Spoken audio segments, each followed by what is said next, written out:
kysymys ei, siis on ihan, joo. Siis tässä on lähinnä vaan se ongelma, kun näitä ei saa sammuttaa. Sitten se nähdään Ottaako se vähän tänne keskemmälle? Joo, se voi. Ei näistä voit päätä. Joo. No mutta Se kannattaa myös ottaa käteen. joo. Ja tää on nyt pois päältä. Okei. Tuosta painaa niin. Se on päältä.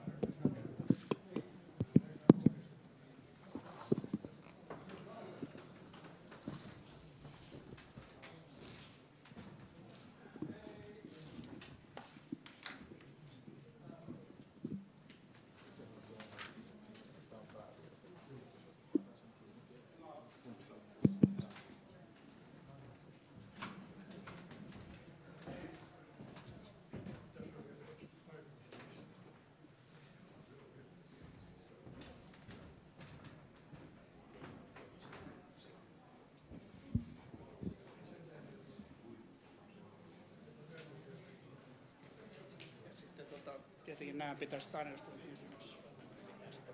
Että vaikka kuinka huutaa kovaa, se ei repekkäästi, eikä se mene tulokäyteen. Joo, meillä on jollakin elektroniikkaa kuljetusta. Joo.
No niin, eiköhän aloiteta. Arvoisa presidentti, hyvät naiset ja herrat, ladies and gentlemen, dear friends and colleagues. I'm so honored and proud and glad to open the 10th Policy and Research Day of a Kalevi Sorsa Foundation. This event in every November is the highlight of our think tank calendar, so to say, and the only slightly negative thing is to invite all the international guests to Finland in November, when it usually is very dark and rainy. But luckily today, actually, we are enjoying the most beautiful early winter day. So we can present maybe the sunny side of Helsinki as well. This event is traditionally organized by Kalevi Sorsa Foundation together with our European Network Foundation for European Progressive Studies, commonly known as FEPS. And I think it's a good illustration on the thing, what is one of the most important sides of our think tank, that is that we try to deal with international European, all European topics. It illustrates how Finland and Finnish politics is not Europe and Finland or Finland and Europe, but Finland is participating in European politics, in progressing it and forming the agenda. And this is our intention, to bring the European debates to Finland and also contribute from a Finnish perspective in these most important issues. This is especially important now when European Union and integration in general with border areas around us, they affect directly, they penetrate in the heart of every society in Europe and European Union. We have had several debates and discussions on euro crisis or the management of a euro common currency and so on. That used to be in the previous years maybe the standard issue of on a European level, and what is the Finnish debate on that. But today I would say we are facing at least as serious question and on a very different level, because actually the euro crisis was something that in principle at least you could deal with money. You could have decision makers coming together and deciding what we're doing, how we manage the euro currency and what kind of a bailout packages we are building up. And of course the public opinion on that may be negative or positive or something in between. But now in recent months when we are facing this migration aspect of European policy, it penetrates on a totally different way directly into the societies, and people are facing the questions in their everyday lives in a different way. So I don't know if we could have a more important and more acutely interesting topic than this migration and integration for our present seminar. And thirdly, of course, the recent tragic events that has happened in Paris and what's happening in Brussels at the moment. I hope we hear something about that view later today. These are kind of issues that affect Finns, Greek, Spaniards, French. They are our joint questions, and I think this illustrates that we also have to find joint solutions to these. So if there's a 10-year history of research and policy days on European issues here, I think there has been happier moments to arrange a common joint seminar than this. But I don't know if there hasn't been more important situation to organize such an event. But luckily everything is not just bleak and threats around us. The Sorsa Foundation has also reasons to celebrate, because this is the 10th anniversary of our think tank. We are celebrating it the best way we know, and that is by working, doing something that we maybe are best in, that is arranging important events. We didn't write the history of a think tank for this occasion, but we compiled a brochure, which I think everybody has in your seminar, among your seminar papers. And it's a compilation of what kind of publications, what kind of seminars, what kind of projects we have had during our first 10 years. Of course, we have done much more than what's included in the booklet, but it's maybe the cream or from the seminars mainly concentrates on the international events. And there, of course, you can also see all our joint seminars with FEPS, which is the backbone of our international work. So we tried to gather all the speakers who have contributed to those seminars, but if somebody is left unmentioned, I apologize, and I promise to add her or him to the next edition. But before we proceed to our speakers, I would invite Elisabeth Helander to give her regards to the Sorsa Foundation. She has been the vice president of the board from the beginning, and I think she's a right person to give some ideas of our foundation. Please, Elisabeth.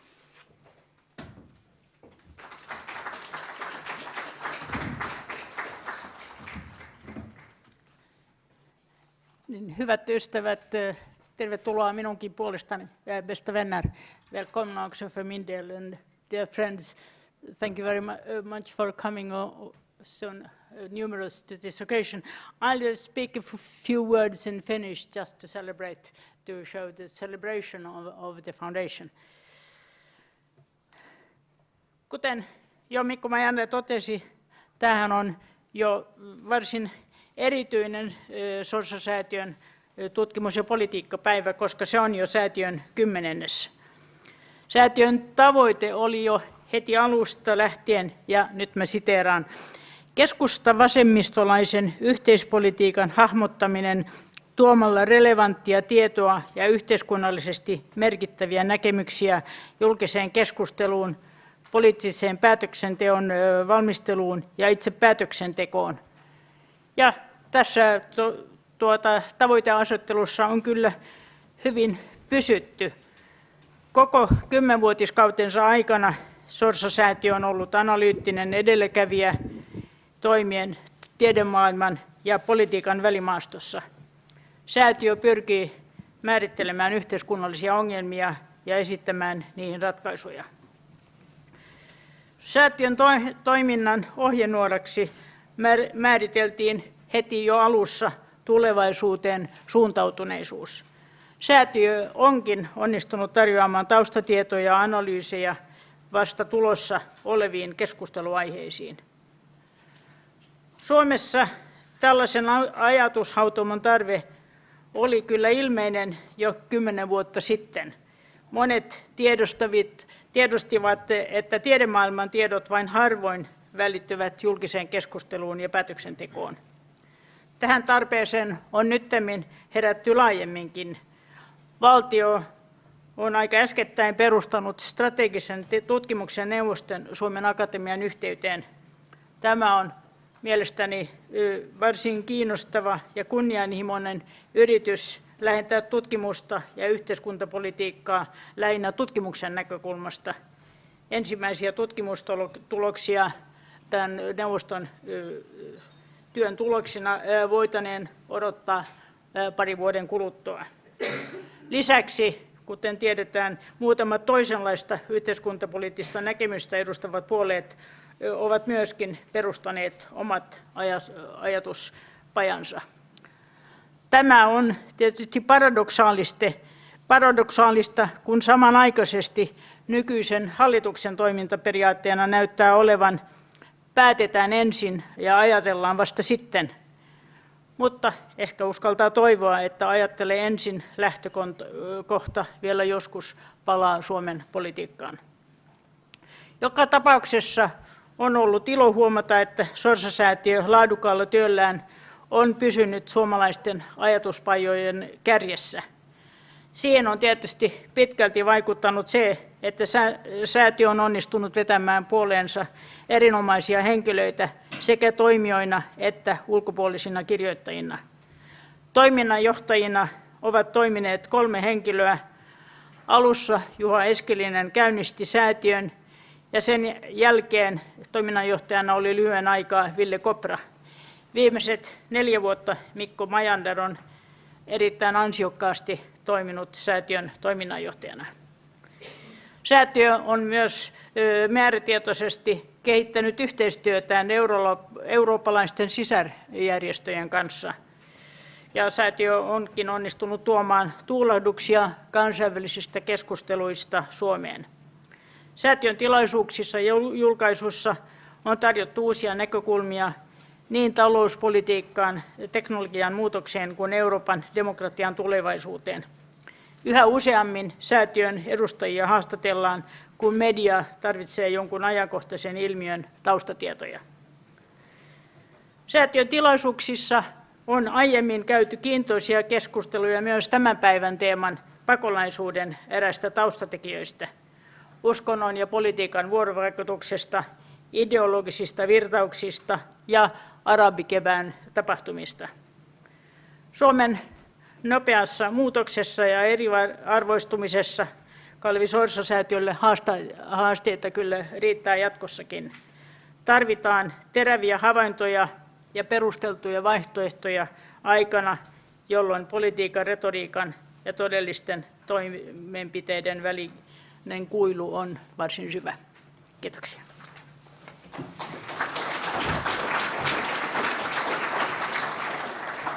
Kiitos Elisabeth kauniista sanoista. Yritämme jatkossa vain parantaa juoksua näiltä pohjilta. But let's move to the topic of today, migration and integration in Europe. Our first speaker is Dr. Juha Jokela, who's a program director of European Union program at the Finnish Institute of International Affairs. And in our main weekly magazine last week, he was interviewed about the future prospects of European integration and mentioned that this is kind of a first time that the question has put on the agenda how the integration actually can survive the crisis. We have been used to analyzing that integration gains momentum through crisis, but I'm very interested to hear your views. Will it be this time different, or is it different? Please, Juha, the floor is yours.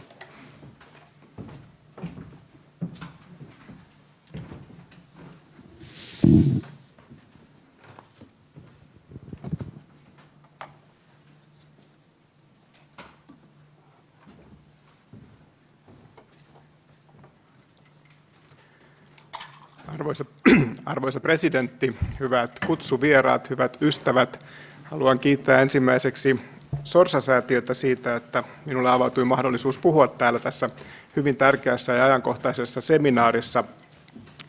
Ja haluan myös heti tässä vaiheessa sanoa, että tuo otsikko, joka minulle annettiin, pakolaiskriisi ja Euroopan integraation tulevaisuus, on kyllä niin mahtipontinen ja myös jossain määrin vaikea kysymys, että siihen en valitettavasti varmasti tässä alustuksessa pysty antamaan tyhjentävää vastausta, mutta yritän kuitenkin tuoda keskusteluun näkökantoja, jotka sitten tämän päivän muissa keskusteluissa toivottavasti herättävät mielenkiintoa ja keskustelua.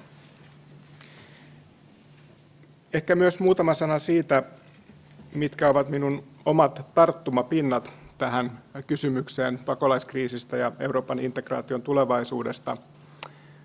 Pakolaisuus kysymyksenä on mun omassa tutkimustyössä ja elämässä tullut mukaan lähinnä kansainvälisten suhteiden tutkimustradition kautta siitä syystä, että tuo kysymys on läsnä hyvin vahvasti ulkopolitiikan tutkimuksessa ja kansainvälisen politiikan tutkimuksessa. Mutta itse en ole suoranaisesti tuota kysymystä pakolaisuudesta kaikkien sen ulottuvuuksineen tutkinut. Olen kuitenkin työskennellyt hyvin monissa monikulttuurisissa oppimis- ja työskentelyympäristöissä, ja noissa ympäristöissä myös on monien henkilökohtaisten suhteiden kautta avautunut mahdollisuus pohtia pakolaisuuteen liittyviä kysymyksiä. Tämän lisäksi on ollut mukana kansalaisjärjestötyössä hyvin vahvasti ajamassa vähemmistöoikeuksien oikeuksia ja niiden edistämistä sekä täällä Suomessa että Euroopassa, ja myös tuo kenttä varmasti värittää tätä minun alustusta ja omaa lähestymistapaani tähän kysymykseen. Mutta tämän esityksen pääpaino on kuitenkin siinä työssä, jota olen tehnyt Euroopan unionin tutkimuksen puitteissa ja myös täällä Ulkopoliittisen instituutin Euroopan unionin tutkimusohjelman puitteissa. Tässä oma työni on painottunut erityisesti unionin ulkosuhteiden tutkimukseen ja myös sitten unionin poliittisen järjestelmän hahmoittamiseen ja siihen liittyvien kysymysten tutkimukseen. Ja tässä esityksessä tulen nyt käsittelemään ihan lyhykäiseksi ensiksi näitä kriisin vaiheita oikeastaan EUn päätöksenteon näkökulmasta, sitä miten tämä kriisi on tässä nyt viime vuosien aikana tullut ja aktualisoitunut osaksi Euroopan unionin päätöksentekoa. Ja tämän jälkeen mä pyrin sitten analysoimaan näitä kriisiä ja sen vaikutuksia. Ja mä oikeastaan erottelen tässä nyt 3 erillistä tasoa, joissa tämä kriisi minun mielestä näyttäytyy EU:ssa hyvin pitkälti. Mun mielestä kysymyksessä on EUn ulkosuhteiden kriisi, Tämä on myös EU-tason kriisi, EUn päätöksenteon kriisi, erityisesti Euroopan unionin tasolla. Ja lopuksi vielä muutama sana sitten tästä niin sanotusti syvemmästä kriisistä EUn sisällä, eli eurooppalaisten yhteiskuntien kriisi. Eli kaikissa näissä 3 tasossa minun mielestä tämä nyt käsillä oleva pakolaiskriisi aktualisoituu hyvin konkreettisella tavalla, ja näitä 3 tasoa analysoimalla voimme myös sitten pohtia integraation tulevaisuutta, siihen liittyviä mahdollisuuksia ja haasteita. Tästä kalvolta käy nyt ilmi muutamia tällaisia keskeisiä vaiheita minun mielestäni, jotka liittyvät tämän nyt käsillä olevan kriisin kehittymiseen. Ja tämän kalvon yksi tehtävä on myös havainnollistaa sitä, että vaikka tästä pakolaiskriisin historiasta, sen syntysyistä, voidaan keskustella hyvin pitkälle historiaan, niin nyt tässä tällä hetkellä käsillä olevassa kriisissä tuo keskustelun alku voidaan ehkä EU-päätöksenteossa erityisesti ajoittaa tuohon 2010-luvun alkupuolelle. Ja mun mielestä tämä on myös hyvä muistutus siitä, että tämä ei ole missään mielessä uusi asia myöskään EU-päätöksentekoagendalla. Ja tuo muuttopaine, joka alkoi oikeastaan Pohjois-Afrikasta arabikansannousujen vaikutuksesta osittain myös sitten varmasti globaalin finanssimarkkinoiden kriisin ja siihen liittyvien talouskriisivaikutusten takia, alkoi aktualisoitua jo tuossa 2010-luvun alussa, ja tuosta EU-päätöksentekoon se suodattui oikeastaan sitä kautta, että Italian ja Ranskan erimielisyydet pakolaisten liikkumisen Schengen-alueella nousivat hyvin vahvasti EU-agendalle. He kävivät näistä bilateraaleja neuvotteluja, mutta myös tässä yhteydessä käynnistettiin Schengen-järjestelmän uudistaminen, ja tuon uudistamisprosessin tuloksena nyt sitten muun muassa tämä väliaikaisten rajatarkastuksen palauttaminen väliaikaisesti on tietyllä tapaa helpottunut ja on nyt sitten käytössä tässä nykyisen kriisin hallinnassa. Mun mielestä tässä on myös merkittävää se, että jo tuolloin Italia hyvin pontevasti alkoi esittää toiveita EU-tasolla taakanjaosta liittyen tämän Italian kohdistuneen muuttopaineen hallitsemisessa. Ja tuolloin Italia oli EU-puheenjohtajamaa, eli EU-neuvoston puheenjohtaja vuonna 2013, ja tämä muuttopaine, maahanmuuttokysymys oli Italian puheenjohtajuuden yksi keskeisistä kysymyksistä. Ja tuolloin Italian toiveet saivat jonkin verran vastakaikua, mutta eivät kuitenkaan sellaista vastakaikua kuin nyt sitten viime viikkojen ja kuukausien aikana on nähty. No, tässä toisessa vaiheessa sitten oikeastaan tämä muuttopaine alkoi sitten aika radikaalistikin jo nousta, mutta tämäkään ei ole aivan uusi ilmiö. Se ei ole näiden viimeisten viikkojen tai kuukausien kysymys. Mä kaivoin hieman lukuja viime vuoden tilanteesta, ja me tässä jo nähdään, että kysymys on suuresta määrästä EU-alueelle tulevista turvapaikanhakijoista ja myös hyvin suuresta määrästä ihmisiä, jotka ovat tuon matkan aikana menehtyneet. Myös nämä tiedot ja nämä havainnot tulivat uutisoiduksi, niistä keskusteltiin EU-tasolla, ja tuon seurauksena myös sitten komissio tarttui oikeastaan, tämä uusi komissio, joka aloitti 2014 loppupuolella toimintaansa, tarttui aika pontevasti tähän kysymykseen ja esitteli muuttoliikeagendansa viime toukokuussa, ennen kuin tämä kriisi nyt sitten oikeastaan lähti näihin mittasuhteisiin, jotka nyt ovat tiedossa. Ja nuo varoitukset tästä uhkaavasta kriisistä, ne me saatiin tuossa kesä-heinäkuun aikana. Tällöin muistatte varmaan Euroopan johtajat alkoivat jo keskustella siitä, että nyt on käsissä kriisi, joka saattaa olla syvempi ja vaikeampi ratkaista kuin eurokriisi, jota unioni on elänyt läpi jo vuosia. Ja nyt tässä tilanteessa, jossa me tällä hetkellä olemme, niin tiedetään se, että noin 750 000 ihmistä on tullut EUn alueelle, ja tähän mennessä tuosta määrästä arvioidaan, että noin 3500 ihmistä on myös menehtynyt matkan aikana. Ja se, mikä nyt on oikeastaan laukaissut tämän kaikkein akuutimman kriisin ja tietyllä tapaa tämän ison kriisin integraation, jossa myös integraation tulevaisuuden mahdollisuuksia on asetettu kyseenalaiseksi, on se, että nämä vastaanottomekanismit EUn ulkorajalla ovat pettäneet ja tämän seurauksena on syntynyt tämä hallitsematon muuttoliike, joka erityisesti tuntuu täällä Schengen-alueella.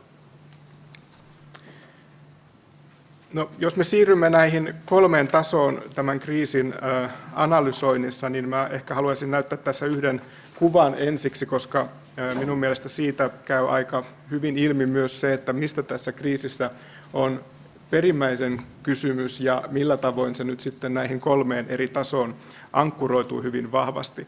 Tässä kuvassa näkyy nyt ainoastaan Syyriasta paenneiden henkilöiden määrät ja tässä myös nähdään sitten hieman noita mittasuhteita, mikä tuo tilanne on. Eli Syyriasta on yli 4 miljoonaa ihmistä paennut lähialueille ja nyt sitten osa heistä on tullut myös sitten Eurooppaan. Ja mun mielestä tämä kuva kertoo myös hyvin siitä, että kysymyksessä on ensisijaisesti EUn ulkosuhteiden kriisi ja se, että ei ole välttämättä pystytty toimimaan siten, että vakaus- ja turvallisuustilanne EUn lähialueilla olisi pysynyt sellaisena, että ihmiset siellä voisivat elää vailla pelkoa vainosta tai muusta vastaavasta asiasta.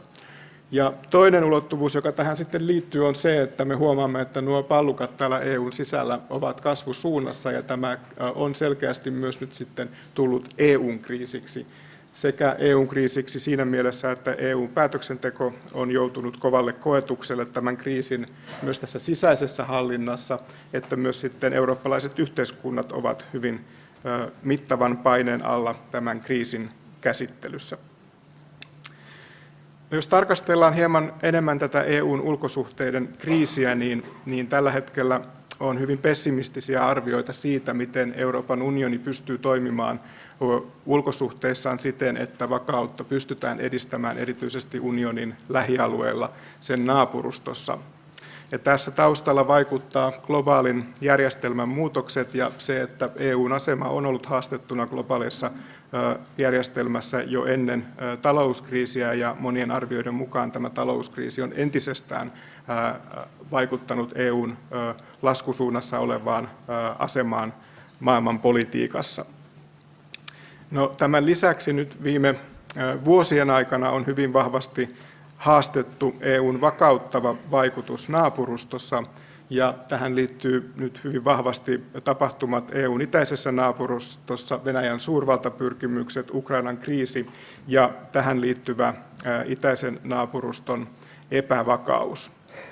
Ja sitten tämä toinen akseli, joka tämän pakolaiskriisin oloissa on nyt noussut hyvin tärkeäksi, on tämä eteläisen naapuruston tilanne. Ja kun me nyt katsomme noita muutamia, sanotaanko epävakauttavia tekijöitä, joita ei ole pystytty hallitsemaan tuolla eteläisessä naapurustossa, niin me myös huomaamme, että tuo työmäärä tai taakka, joka näistä aiheutuu, on mittava. Ja voidaan tietenkin kysyä, että onko EUlla tai millään ulkopuolisella toimijalla itse asiassa mahdollisuutta ratkaista näitä kaikkia epävakautta aiheuttavia tilanteita eteläisessä naapurustossa. No sitten kuitenkin ehkä hieman positiivisemmin, jos tätä EUn ulkosuhteiden kriisiä haluaa lähestyä, niin kyllä tästä on kuitenkin sellainen johtopäätös nyt vedetty hyvin vahvasti EU-tasolla, että näihin haasteisiin vastaaminen edellyttää entistä yhtenäisempää, entistä kokonaisvaltaisempaa ja entistä strategisempaa ulkosuhdetoimintaa. Ja tämä viesti on toistettu sekä EUn jäsenmaiden että EU-ulkopoliittisen johdon toimesta hyvin useasti, ja unioni on tällä hetkellä juuri laatimassa uutta globaalia ulko- ja turvallisuuspoliittista strategiaa, jossa varmasti näihin kysymyksiin yritetään ainakin osittain etsimään ratkaisuja. Ja tässä yhteydessä myös voisi ehkä mainita sen, että kun unionia on usein pidetty kriisien yhteydessä jokseenkin hajanaisena toimijana ja EUn päätöksentekokykyä on näissä yhteyksissä kyseenalaistettu, niin tässä Ukrainan kriisin yhteydessä, vaikka tästä kriisistä ja EUn toimijuudesta tässä kriisissä voidaan olla hyvinkin montaa eri mieltä, niin yksi asia, joka siinä kriisin yhteydessä on kuitenkin tullut esiin, on se, että unioni on pystynyt hyvin yhtenäiseen toimintaan, erityisesti nyt sitten näiden talouspakotteiden asettamisessa. Ja tämä yhtenäinen linja, sen katsotaan myös usein, että se on saattanut yllättää myös ulkopuoliset toimijat, että näin yhtenäiseen politiikkaan on kyetty unionin puitteissa. Ja on myös aivan, jos katsotaan EUn toimintaa ja myös tätä pakolaiskriisin hallintaan liittyvää keskustelua ja niitä päätöksiä, joita on jo tehty, niin selkeästi ollaan suuntamassa EUn voimavaroja naapurustoon. Tässä kysymyksessä, tässä uudelleen suuntaamisessa tietenkin on myös sitten ollut läsnä sellainen keskustelu, että onko vaarana, että unioni unohtaa globaalit haasteet, globaalit kysymykset, koska nämä lähialueilla naapurustossa tapahtuvat kriisit ankkuroituvat hyvin vahvasti globaaleihin haasteisiin, globaaleihin kysymyksiin. Ja esimerkiksi ilmastonmuutos on tässä nostettu sellaiseksi, sanotaanko ajuriksi, joka varmasti saattaa kiihdyttää kriisejä myös lähialueilla. Ja sitten nostaisin kolmanneksi tällaiseksi selkeän kehityskeskustelun alla olevaksi teemaksi, kun keskustellaan EUn ulkosuhteiden kriisistä, unionin turvallisuuspoliittisen roolin muotoutumisen ja sen asemoitumisen. Eli EUn kokonaisvaltaiseen lähestymistapaan ulkosuhteessa liittyy hyvin vahvasti se, että EU toimii lukuisten instrumenttien kautta, kehityspolitiikan, kauppapolitiikan, kriisinhallinnan, rauhan välityksen. Mutta nyt kun meillä on tällaisia hyvin vaikeasti ratkaistavia turvallisuuspoliittisia tilanteita EUn lähialueella, niin uskoisin, että turvallisuuspoliittisesta roolista tullaan keskustelemaan Euroopassa ja EUn puitteissa jatkossa, ja millainen tämä rooli mahdollisesti tulisi sitten olemaan, siitä varmasti tässä kuluvan vuoden aikanakin jo tullaan keskustelemaan. No jos tarkastellaan sitten hieman tätä kriisiä tässä EU-tasolla, erityisesti EU-päätöksenteon tasolla, niin mun ensimmäinen havainto liittyy siihen, minkä Mikko Majander oikeastaan nostikin tässä jo esiin, eli talouskriisi on heikentänyt unionia monilla tavoin. Se on aiheuttanut paljon eripuraa, se on myös tietyllä tapaa fokusoinut unionin voimavarat eurokriisin hoitamiseen. Ja nyt sitten tämän kriisin yhteydessä oikeastaan EU-tutkijalle on ensimmäistä kertaa tullut agendalle disintegraation mahdollisuus. Ja se, että tuo mahdollisuus on nyt myös tunnustettu ei pelkästään tutkijoiden keskuudessa, vaan myös EU-toimijoiden keskuudessa. Ja nämä purkautumisspekulaatiot käynnistyivät jo tuon eurokriisin yhteydessä, mutta viime kesänä ne oikeastaan ottivat siinä mielessä uuden askeleen, että Kreikan mahdollinen ajautuminen ulos eurosta oli asia, joka myös todettiin EUn johdon puitteissa mahdollisuuksi kehitysskenaarioksi, ja tähän ryhdyttiin myös sitten jo varautumaan, ja todettiin, että komissiokin on jo varautunut tällaiseen mahdollisuuteen. Samaan aikaan tämän viime kevään ja kesän aikana meille on nyt tullut selväksi, että Britannia järjestää kansanäänestyksen unioniin kuulumisesta, ja tuon tulokset ovat sitten viimeistään 2007 lopussa käytettävissä.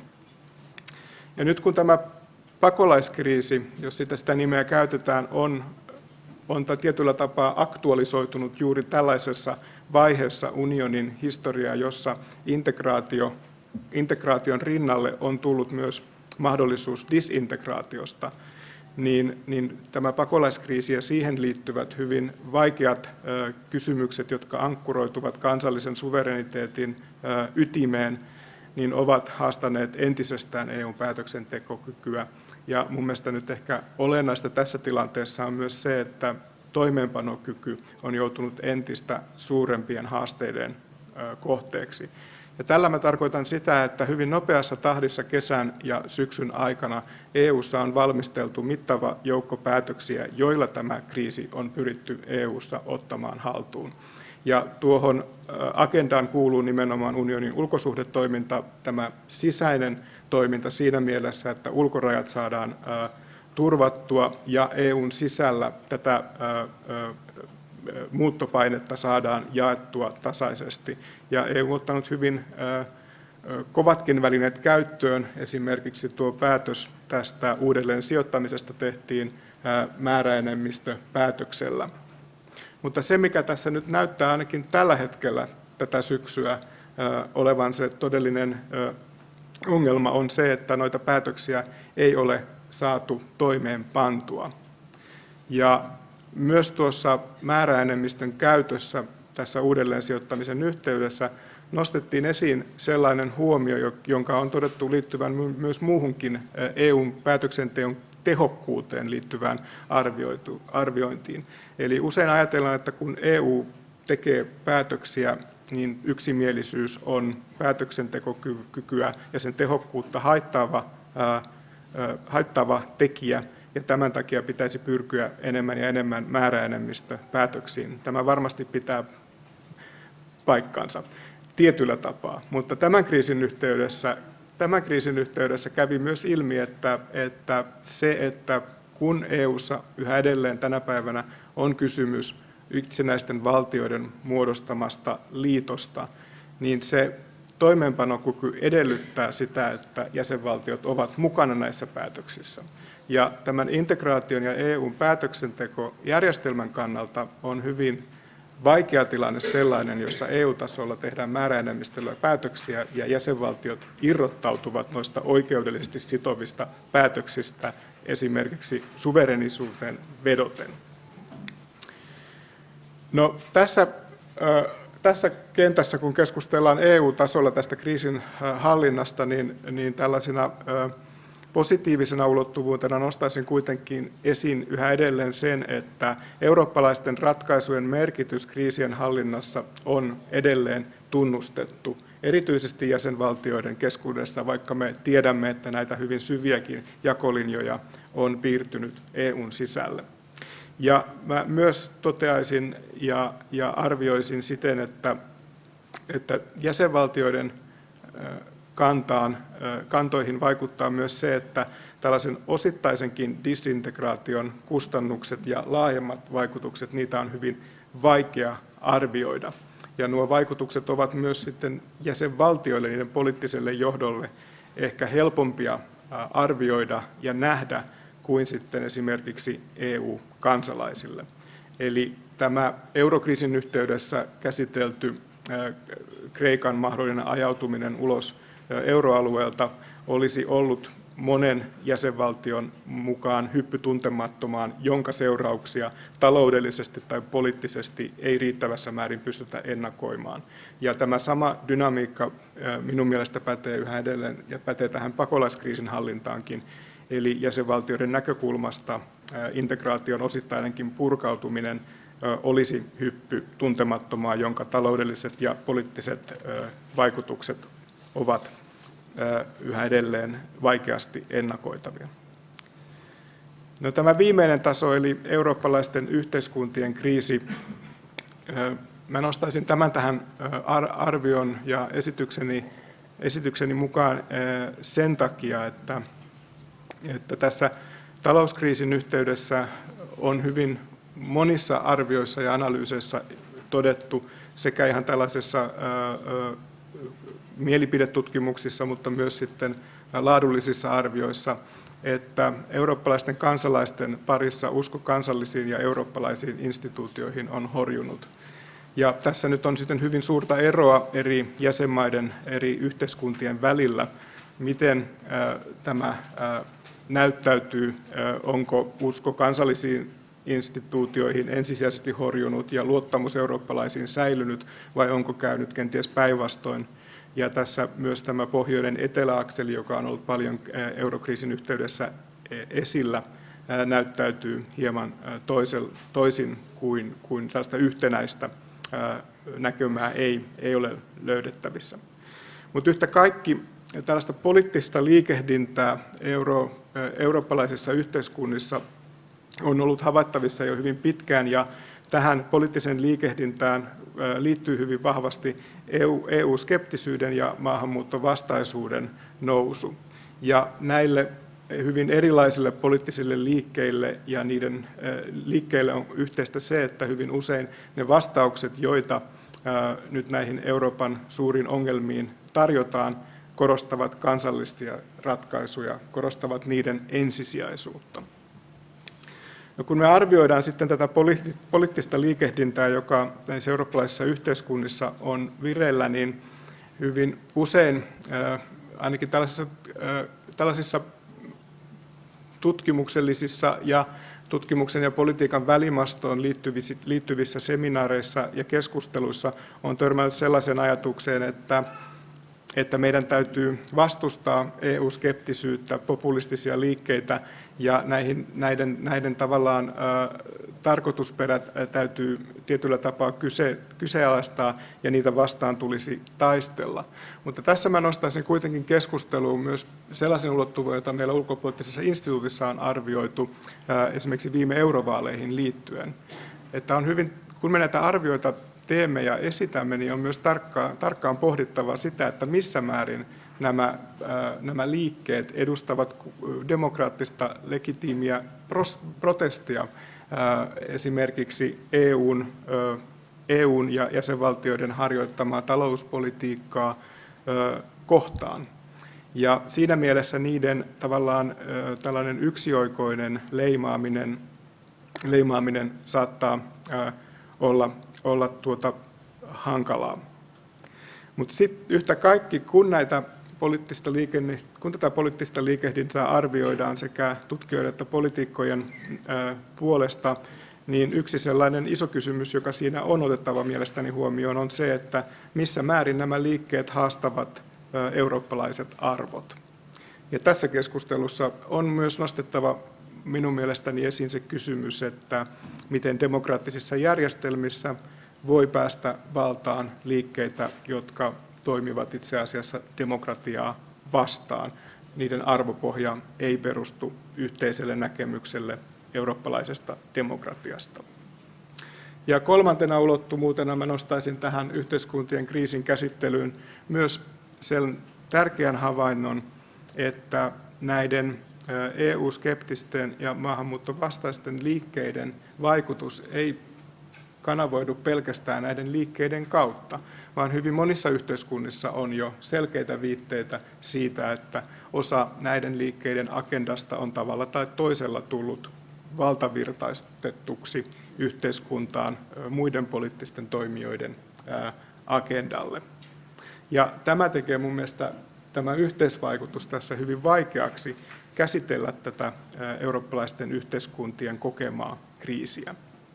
Ja se, kuinka laajasti tämä kriisi haastaa ja kuinka laajaksi sen vaikutukset tulevat ja kuinka laajasti se tulee haastamaan integraation oikeutusta, jää nähtäväksi, mutta tavallaan se mun oma näkemys on se, että siinä, kun mainitsin, että tuossa EU-tasolla, jossa jäsenvaltiot pohtivat integraation oikeutusta ja siihen liittyviä mahdollisuuksia ja haasteita, niin tuolla tasolla uskoisin, että integraation oikeutus ja siitä saatavat hyödyt niin ovat yhä edelleen konkreettisia jäsenvaltioiden edustajille. Ne ovat asioita, joista luopuminen merkitsisi hyppyä tuntemattomaan, jolloin näiden vaikutuksia on hyvin vaikea ennakoida. Mutta kun me siirrymme tähän yhteiskunnalliselle tasolle, niin se kysymys, joka mun mielestä pitää esittää, on se, että ovatko nuo integraation oikeutus ja siihen liittyvät hyödyt, olivat ne sitten arvomaailmaan nojaavia tai sitten ihan konkretiaan nojaavia, niin ovatko ne yhtä kirkkaita kansalaisten mielessä? Ja onko tässä vaarana juuri se, että jos me nähdään, että integraatio ei lähde purkautumaan välttämättä tällä EU-tasolla, niin sanotusti ylätasolta, niin onko se vaara se, että se lähtee purkautumaan tavallaan alhaalta ylöspäin? Eli se heijastuu tietenkin nämä yhteiskuntien kehityskulut myös sitten jäsenvaltioiden EU-politiikkaan ajan kanssa.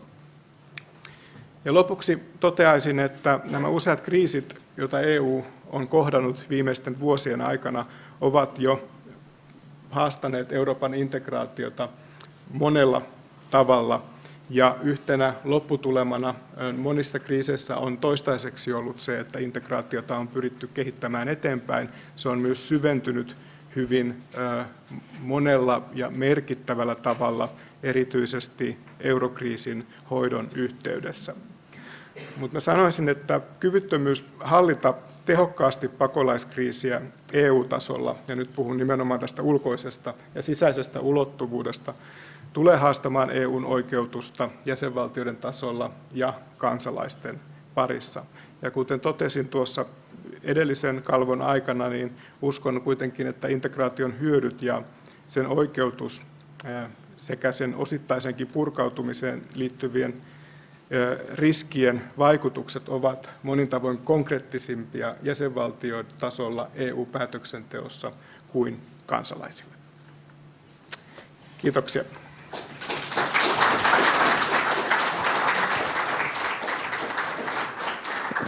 Kiitos, Juha. Thank you for setting us the agenda of the day. I think the different aspects you took up here will be dealt first now, especially in this foreign relations level, and then in the second session more on the crisis inside the societies of European countries. So we move on to this foreign relations dilemma. I think Turkey has been the country that has been one of the standard questions of European Union and its relations of regions around it. And I'm really glad that they have a separate talk on the issue of Turkey. Half a year ago, I understood that Erdogan's regime in Turkey was kind of almost on the black list of European politics. And now suddenly in Brussels they are concluding pacts how much money shall we give to Turkey. So I'm really interested to hear what Gareth Jenkins has to tell us about it. Gareth has been living in Istanbul now for 25 years and has a very, very long and deep view on the development of a society. He has a background as a journalist and nowadays works also as a senior fellow at the Institute for Security and Development Policy. It's a research institution based in Stockholm and also in the United States. And he works as an author and analyst of Turkey's issues. Please, Gareth. Thank you very much, and thank you very much for both for inviting me and for your hospitality while I've been here. And I was actually very happy to be here even yesterday when the weather was perhaps not quite so cheerful as it is today. I'm going to try to run through quite a few slides, so I try to go quite quickly. And first of all, to try to set a little bit of context on how we got into this situation from the Turkish perspective, and then end up with the negotiations or discussions that are currently going on between Turkey and the EC at the moment, still the European Commission, not really with the EU as such. I'm pressing the arrows to go forward. I'll be pressing that, but I'm pressing the wrong thing. We should go. Okay. Even though now there's a lot of hostility between Turkey and the Assad regime, initially when the AK Party first came to power in Turkey, in November 2002, Syria was arguably Turkey's closest ally. And Erdogan and Assad, Erdogan actually denies this, I don't know why, but they holidayed together, Assad and his wife came and stayed with Erdogan and his wife in southern Turkey. And particularly from May 2009, when the AK Party felt consolidated in power domestically, no longer feared the military, and in May 2009, Ahmet Davutoğlu was appointed foreign minister of Turkey, somebody with a very strong Ottoman nostalgia, as Erdogan does have himself. And I saw this relationship with Syria as really the first piece in a mosaic in which the countries of the Middle East would look to Turkey for leadership, and you'd have a kind of neo-Ottoman sphere of Turkish influence in the Middle East. And in September 2009, Turkey and Syria abolished visa requirements for each other's citizens. Happened with quite a lot of other countries in the Middle East as well. And then in October 2009, Turkey also did this with some other countries. They established what were effectively joint cabinet meetings. And really the AK Party thought this was going to be, as I said, the first stepping stone really towards the establishment of this mosaic of countries looking towards Turkey for leadership. And they cultivated quite strong ties with many of the ruling regimes in the region. There were a couple of exceptions, such as Egypt, but with Libya, for example, quite close relations with Gaddafi, and I think Erdogan's the last recipient of the perhaps not much desired Colonel Gaddafi Human Rights Prize. But then there was a big shock, of course, with the uprisings. I was hesitant at the time, and I don't think anybody really uses this phrase now anymore, the Arab Spring. The uprisings that swept the Arab world, starting in late 2010 and particularly in 2011. Initially, Erdogan was very supportive of Assad, but they were trying to advise Assad to try to reduce the oppressive measures Assad was taking against the anti-government demonstrations. They got elbowed out to a certain extent by people in Assad's inner circle who were closer to Iran. And slowly, the AK Party began to move away from Assad. In May 2009, they allowed some of the Syrian rebel groups to hold a conference in Antalya on the southern coast of Turkey. That was the first and concrete sign that publicly the AK Party was beginning to distance itself from Assad. In November 2011, Erdogan called on Assad to go. He was one of the first leaders to do so. And from 2012 to 2014, we had this extraordinary situation where if you went down to the border areas, virtually anybody opposed to Assad was allowed to organize there, including some very extreme groups. The border was virtually open at that time.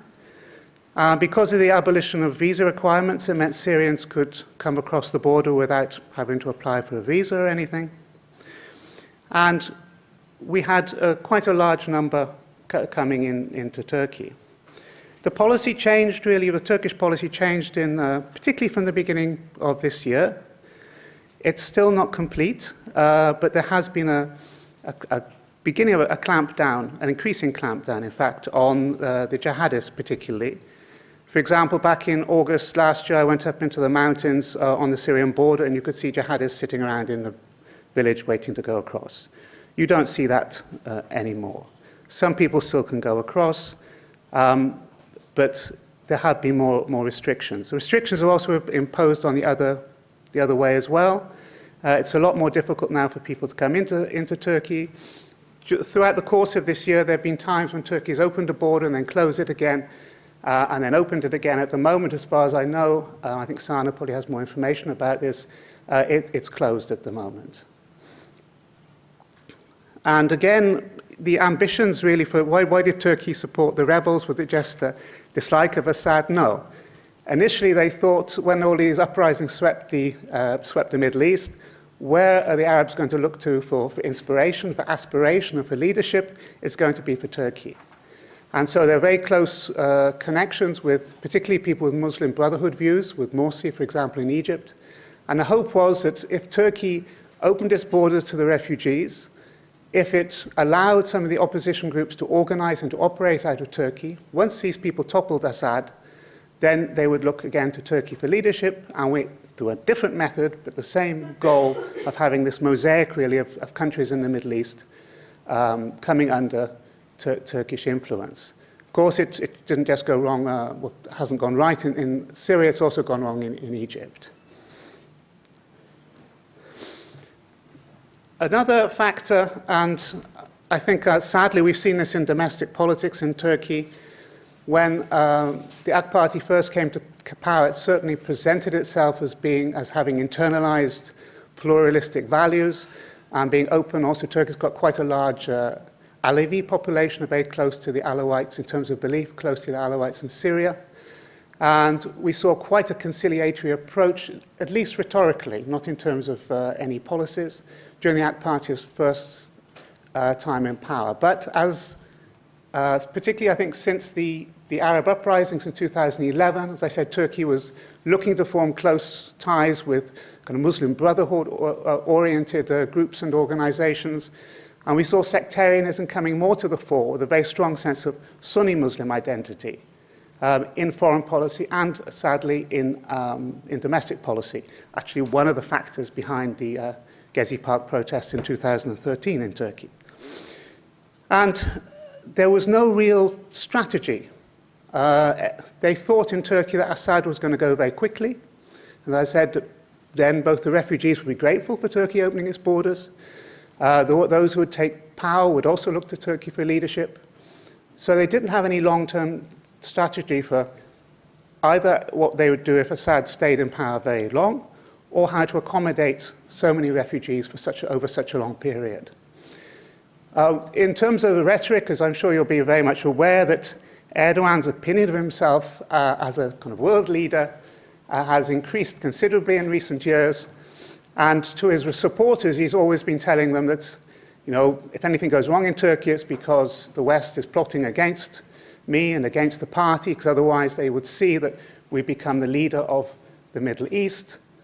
And when you're giving such rhetoric, and then you can't even topple the regime on your border, it's something of a humiliation.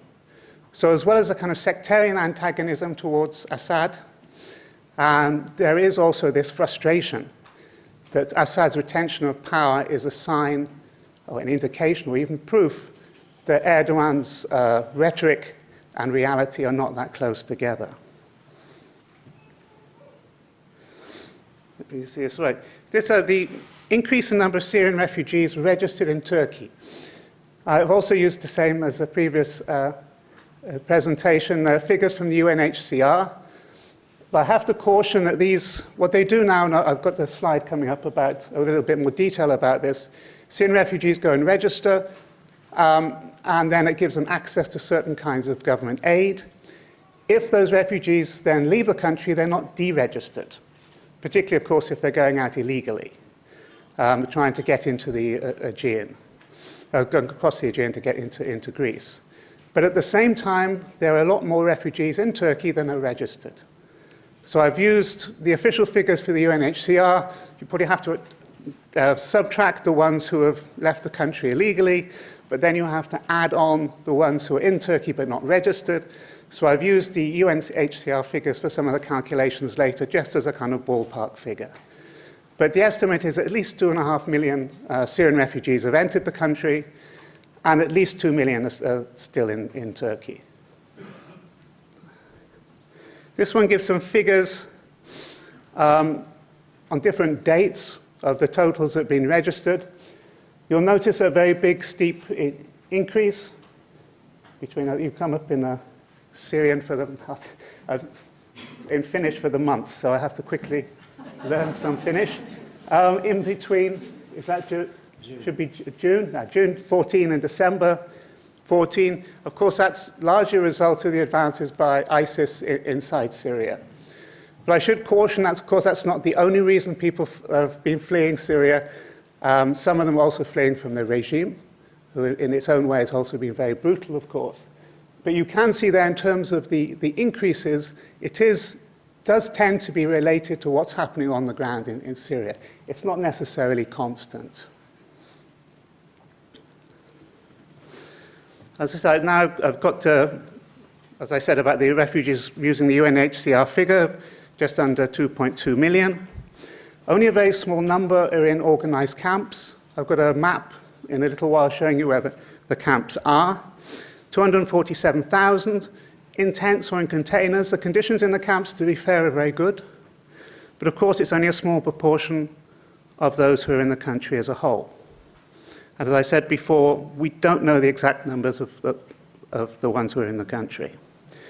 And even though there'll be restrictions on the border, it is still possible to get across the border. The smuggling routes, some of them go back hundreds of years through the mountains, particularly in the far west of the Turkish-Syrian border. Along a long stretch of the border, it's very, very flat, so you can control that part quite easily.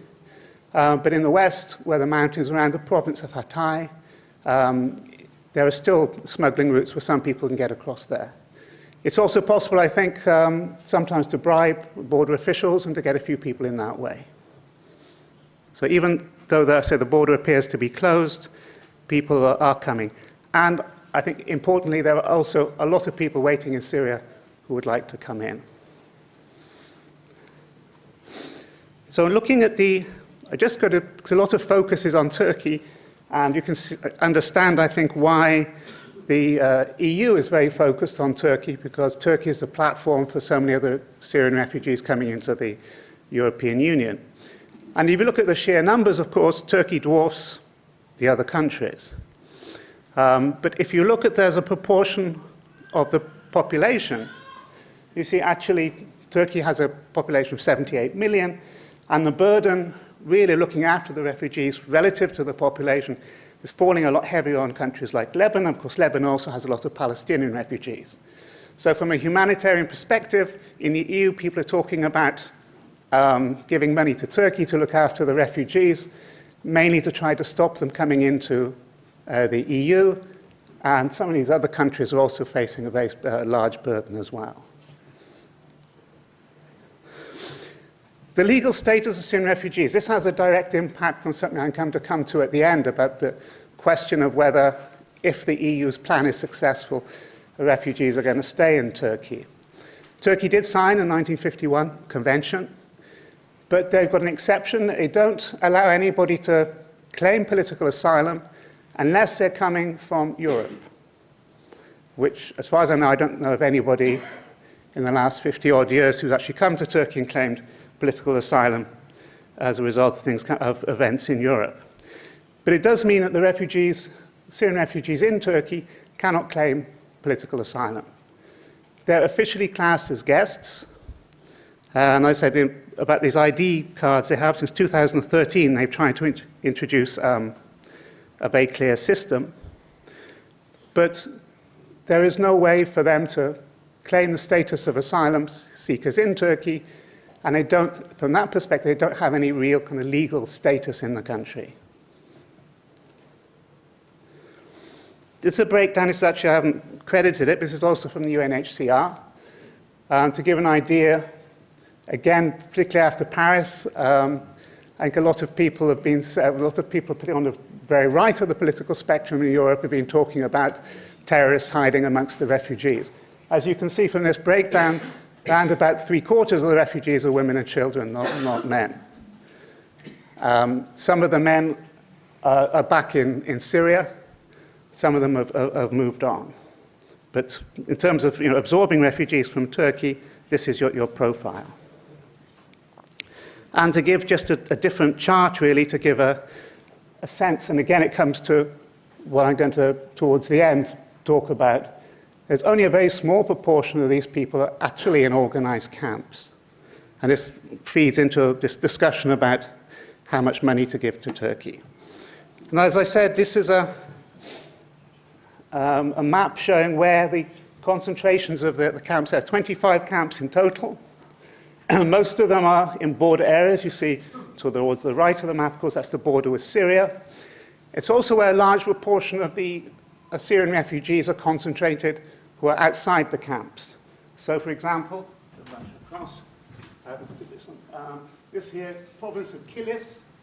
In the main town of Kilis now, there's more Syrian refugees than there are local people. And this feeds into what I'm going to talk about in a moment, about some of the tensions in society as a result of the influx of refugees. But there have been no attempt to distribute the refugee camps anywhere else. The idea really is still, from the Turkish government perspective, soon Assad's going to be overthrown, soon all these people are going to go back. So we put them in camps, we put them where it's very easy for them to cross back into Syria. And some of the problems faced by refugees, I have to say immediately, some of you tell from my accent, I'm British. If more than 2 million people had arrived in Britain, I dread to think of the social problems that would have resulted. So even though I'm going to talk now about some of the problems faced by the refugees, sorry, and their relations with the Turkish local communities. I think some of these problems would have been even worse inside a country like my own. I've talked about lateral and vertical social movement. Something quite important, I think, that we look a lot at how people move across territory. A lot of these refugees, again, I'm going to blame my own country in France, when they drew the border between Syria and Turkey, I'm sorry, my voice is going, Syria and Turkey at the end of the First World War, they drew the border through communities. So in the first years of the uprising in Syria, a lot of people came over where they actually had relatives on the Turkish side of the border. And some people also came through with some money. And over time, you get that money being exhausted. Thank you very much. And so what I refer to as vertical movement is that people, when they first came in with some of their savings, they were able to rent apartments. When those savings are exhausted, they can no longer afford to pay the rent, and you get this vertical downwards movement through society. And one of the results of this is the breakup of families. When you have an apartment, a lot of the apartments where the refugees were staying in the southeast Turkey, you'd have the extended family in a single apartment. When they then have to leave that apartment, as you saw from the previous slides, there's not enough room for them in the camps. So they have to try to look for some form of alternative accommodation. They begin to move away also. So you get the breakdown of the family and people looking to somewhere else to live, somewhere else to try to find a means of survival. There's a lot of exploitation, unfortunately, of the refugees. The government announced that it wouldn't prosecute any employers who employed a Syrian refugee. So you get them being working now in almost a grey economy. It's not completely black because the government said that they wouldn't prosecute. And you get a lot of child labour. The children, talking to some of them, the general figure seems to be around about €3 a day. For some of the adults, it can go up to 5, maybe even €6 a day, but still very, very cheap. This, of course, is having an impact on local employment, where you get large areas of refugees, with large numbers of refugees concentrated. And talking to, as I said, I don't want to be too critical of the Turkish people, because in my own country, I'm sure the problems would have been worse. But when the refugees first started coming in, a lot of the Turkish people were very compassionate about them. They'd seen on the television the terrible scenes of what was happening in Syria. But after a period of time, resentment has begun to rise, partly for economic reasons, because I said it's having effect in the areas where they're concentrated on local employment. Syrians kind of naturally, I think, tend to congregate in specific areas of towns. So you get almost a kind of ghettoization. And you talk to local people, and they'll say, "Oh, I'm frightened to go there because all these Syrians." And I heard about somebody who got robbed and murdered, and all these other kind of urban legends about how the refugees are. And in that's led to an increase over the years. It hasn't been static. I mean, generally in Turkey, the attitude initially was quite welcoming, and then there's been this kind of over a period of time where there's almost kind of fatigue has set in. People get a lot more resentment of the refugees and a lot more clashes. Starting really in summer 2014, we had quite a few clashes, attempted lynchings, some attempted pogroms. And I think a realization then amongst the AK Party government that this was becoming a social problem. And they had to do something to address the tensions that the refugees' presence was creating in Turkish society. And we had some bans on refugees going to specific areas, some of the tourist areas. In Istanbul, where I live, they were, moved out of the center of Istanbul. They would have a couple of weeks, you wouldn't see them. and then they'd gradually come back again, and then move out, be moved out again, and come back again. And this is one of the factors that's played into why we had such an increase this year in the number trying to get into the EU. It's not the only reason, and the reasons I've given here, quite a few. I don't think this is an exhaustive list. As I said before, some of these people have now exhausted their savings, and they're beginning to move to try to find other places to live, other ways of making some money. Ironically, those Syrian refugees who have already made it through to the EU, you have a kind of a push and a pull factor. In the sense they're being made to feel more unwelcome inside Turkey as a push factor, and then when they get in contact with the telephone, with social media, with the internet, whatever they do, with relatives and friends already in Europe and are relatively comfortable, that's persuading more of them to try to get into Europe. So we have this hope as well of things getting better, is also helping drive the increase. And of course, I think it's been interesting for me amongst the following, albeit from a distance, the debate in Europe about what to do with the refugees. We're not having much of a debate about how to stop the Syrian civil war, which of course is ultimately the reason the refugees exist in the first place. And we've had continued fighting, of course, in Syria, fresh influxes of refugees coming into Turkey. As I said, as far as I know, there are quite a few at the moment waiting just inside Syria, hoping to get across. And we had, during the summer at least, I think this may have changed in the last few weeks, but in the summer, Turkey was making very little attempt to intercept the traffickers. So you could go to some places along the southern coast and see a lot of refugees sitting around waiting to get on a boat to come across. Also, another factor, in certain areas in the southeast, we've had a resurgence in Kurdish-related violence. And, for example, going to places like Diyarbakir in southeastern Turkey, up until July, you'd see a lot of Syrian refugees. Since the renewal of fight between the Turkish state and the PKK, those refugees are now moved. A large proportion of them, I would imagine, because they're trying to escape from a war inside Syria, and now they've gone to Turkey, in southeast Turkey, where there's another war there. So Turkey's publicly stated policy position, I've split this into 3 different phases or stages. It's always argued that Assad has to go.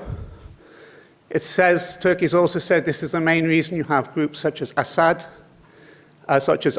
in Syria. And that if Assad was to be removed, the civil war would end, ISIS and the other extremist groups would disappear. Whether or not that would happen is debatable, but that's a Turkish position. Turkey has been pushing also very much for the creation of a safe haven, saying, okay, if the international community doesn't want to get rid of Assad, there should be a safe haven inside Syria where the refugees can return. Both the refugees returning from Turkey and also internally displaced people inside Syria, and there are a lot of those, could also be then supplied with humanitarian aid in Syria. Of course, there's no international appetite for this either.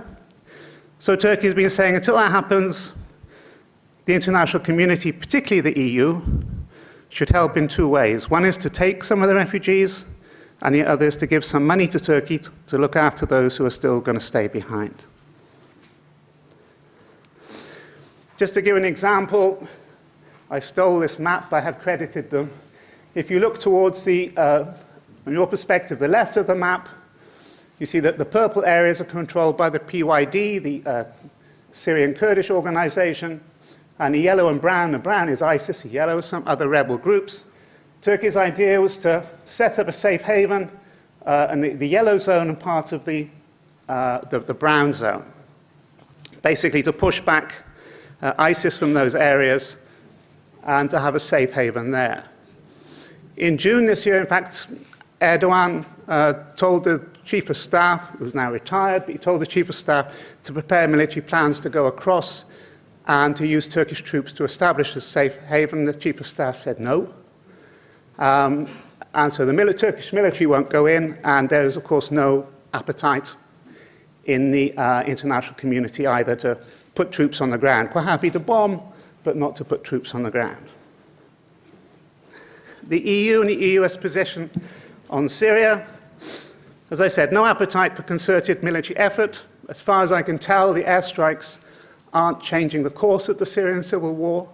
They do make it look as if the politicians are doing something, but they don't change a lot of things on the ground, except small, perhaps territorial adjustments. No appetite for the creation of a no-fly zone or safe haven. There's a large divergence, this is another issue which I won't get into, over Turkey and most of the international community about the PYD, the Kurds. Ideologically, they're very closely affiliated with the PKK. PKK units have on the ground in northern Syria fighting alongside the PYD against ISIS. PKK are also fighting against the Turkish military in southeast Turkey. So you do have this as a complicating factor in terms of coordination between Turkey and the EU and the US over policy towards Syria.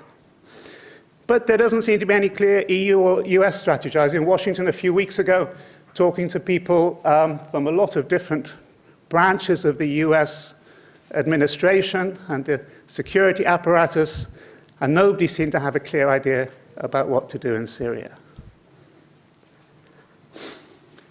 But the European Commission, and I start in some of these slides, I've deliberately referred to the EC, the European Commission, as opposed to the EU, because there does seem to be a divergence on some of these issues. Have drawn up an action plan.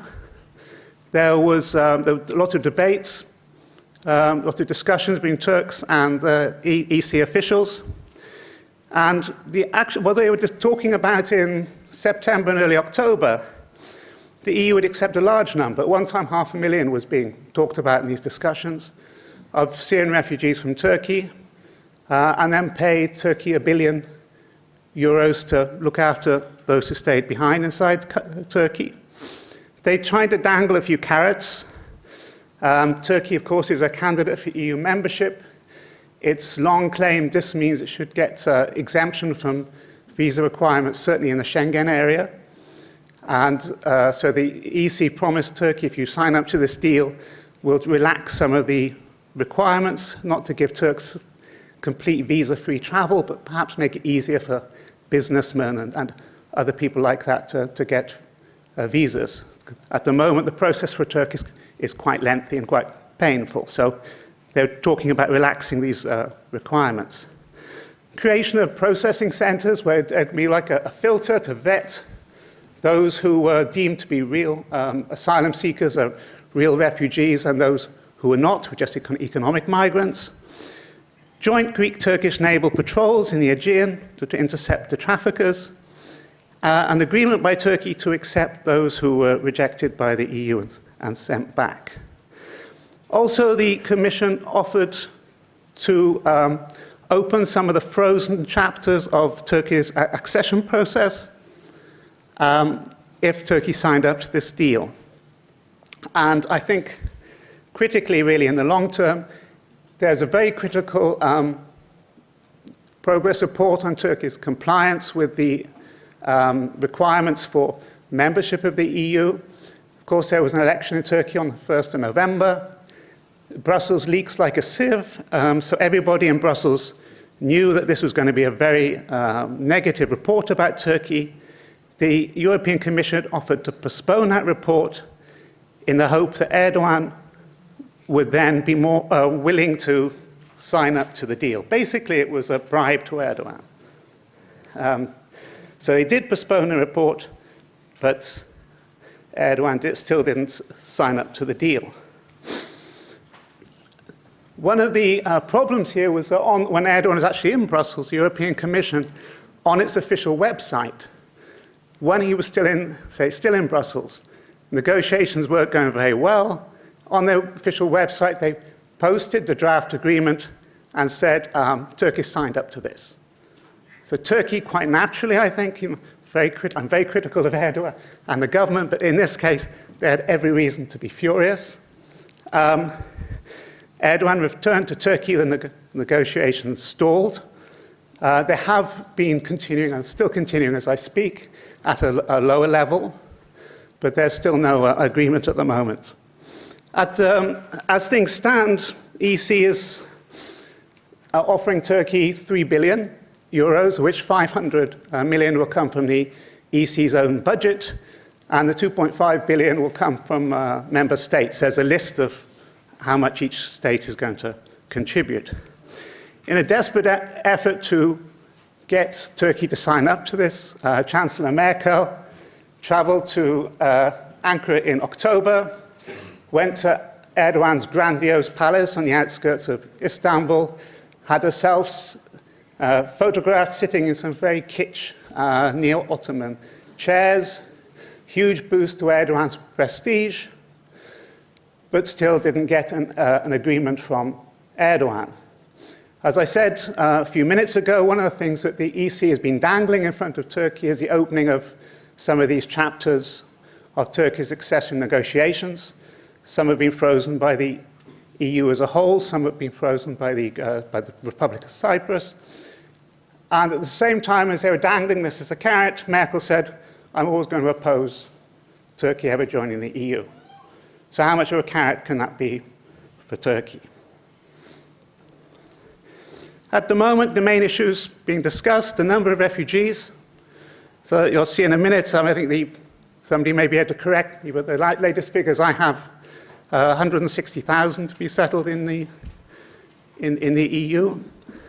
The amount of money, Turkish measures against traffickers, the processing centres in Turkey, which would have EU officials in them, which Turkey is not very happy about.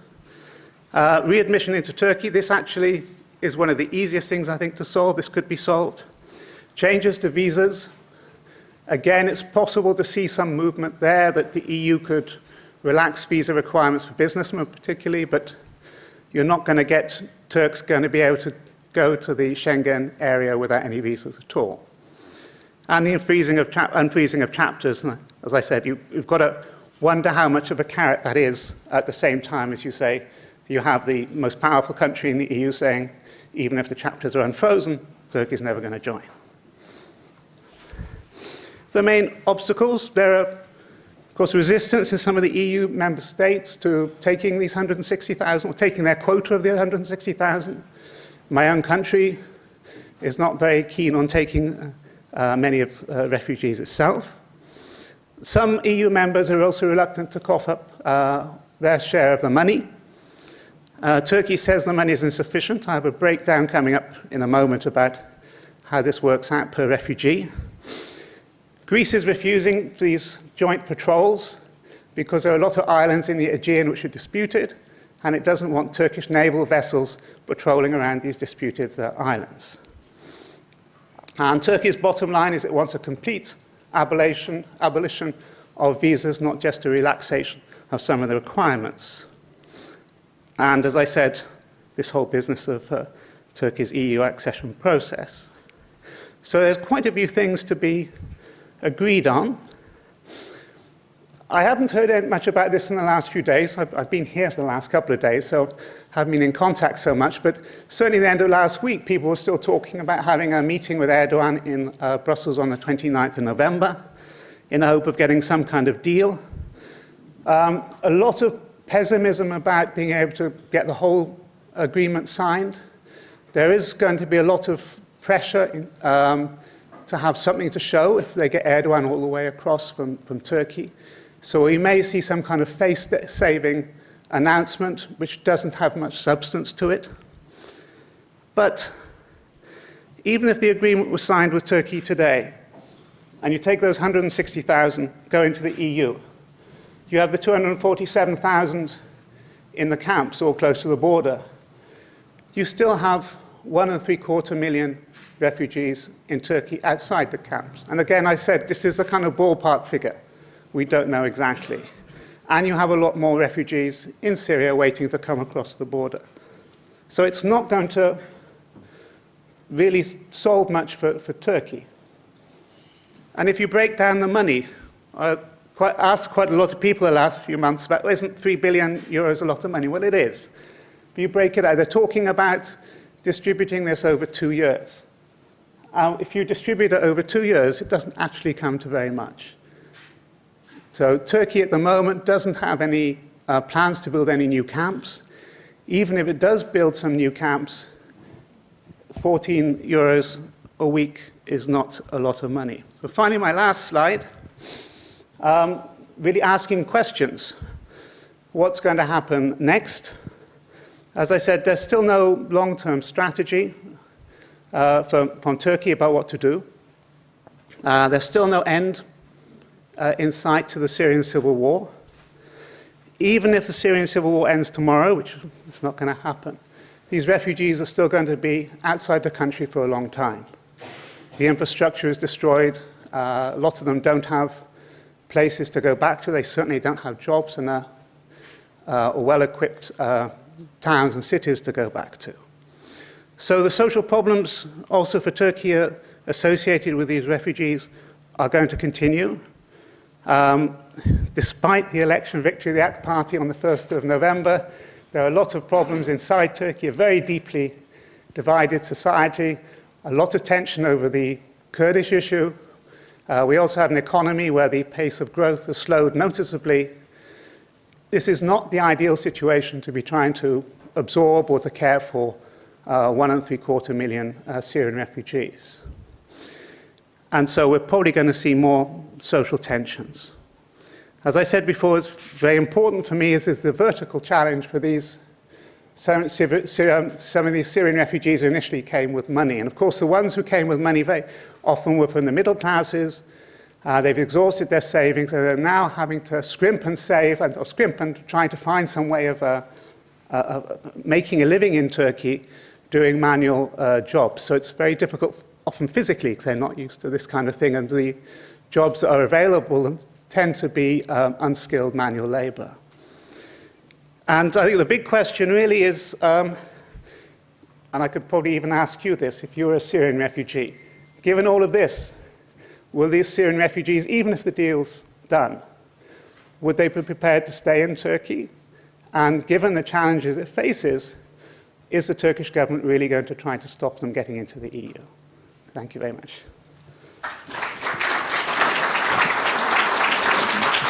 Thank you, Gareth. Maybe you also move up here. We are heading for the discussion part, but we start with the comments from Sanna Jokinen. Yes, please. She's a free journalist, but has traveled around and followed the Syrian area for years now, and I think has a very, very unique experience, at least from in Finnish context, on these issues that we just heard Gareth opening us. One comment to Gareth only from my side now. I mean, in Finnish debate, we are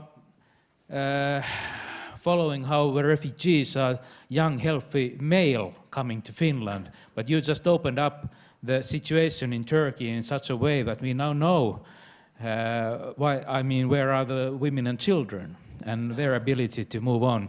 But let's start with the comments from Sanna, and then we open this debate for the whole audience, please. Okay, thank you very much to the speakers, and thank you very much to Kalevi Sorsa Foundation. I will speak in English. So as Mika was saying, I have followed the Syrian civil war and its impact on the neighboring countries for quite some time. And I have spent time in Turkey, particularly around in the border areas. But the Turkish situation was really covered very well by Gareth already.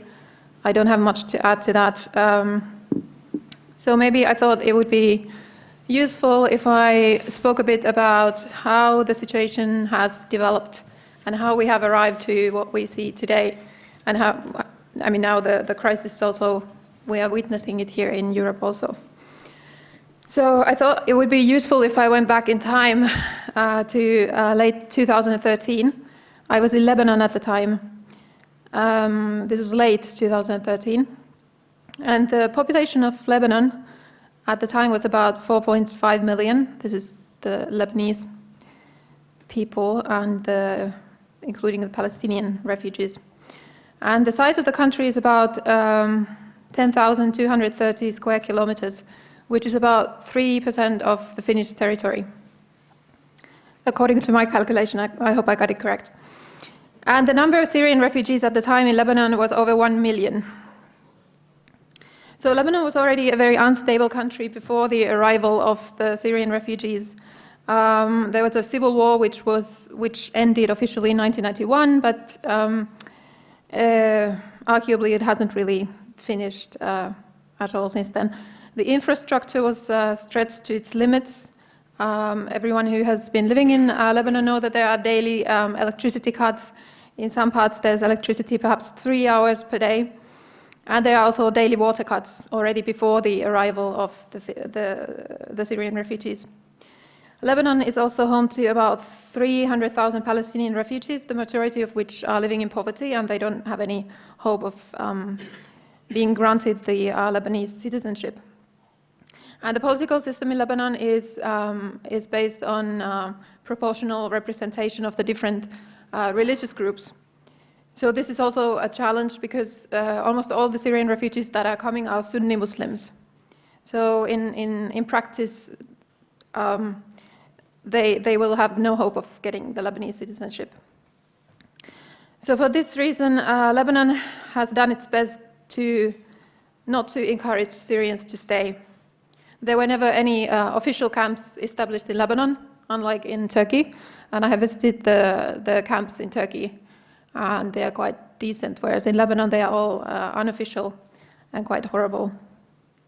And by this time, by the autumn of 2013, the refugee crisis had cost Lebanon an estimated of $7 billion. The UNHCR, the UN refugee organization, was providing the refugees that had been registered with some help, but it was underfunded.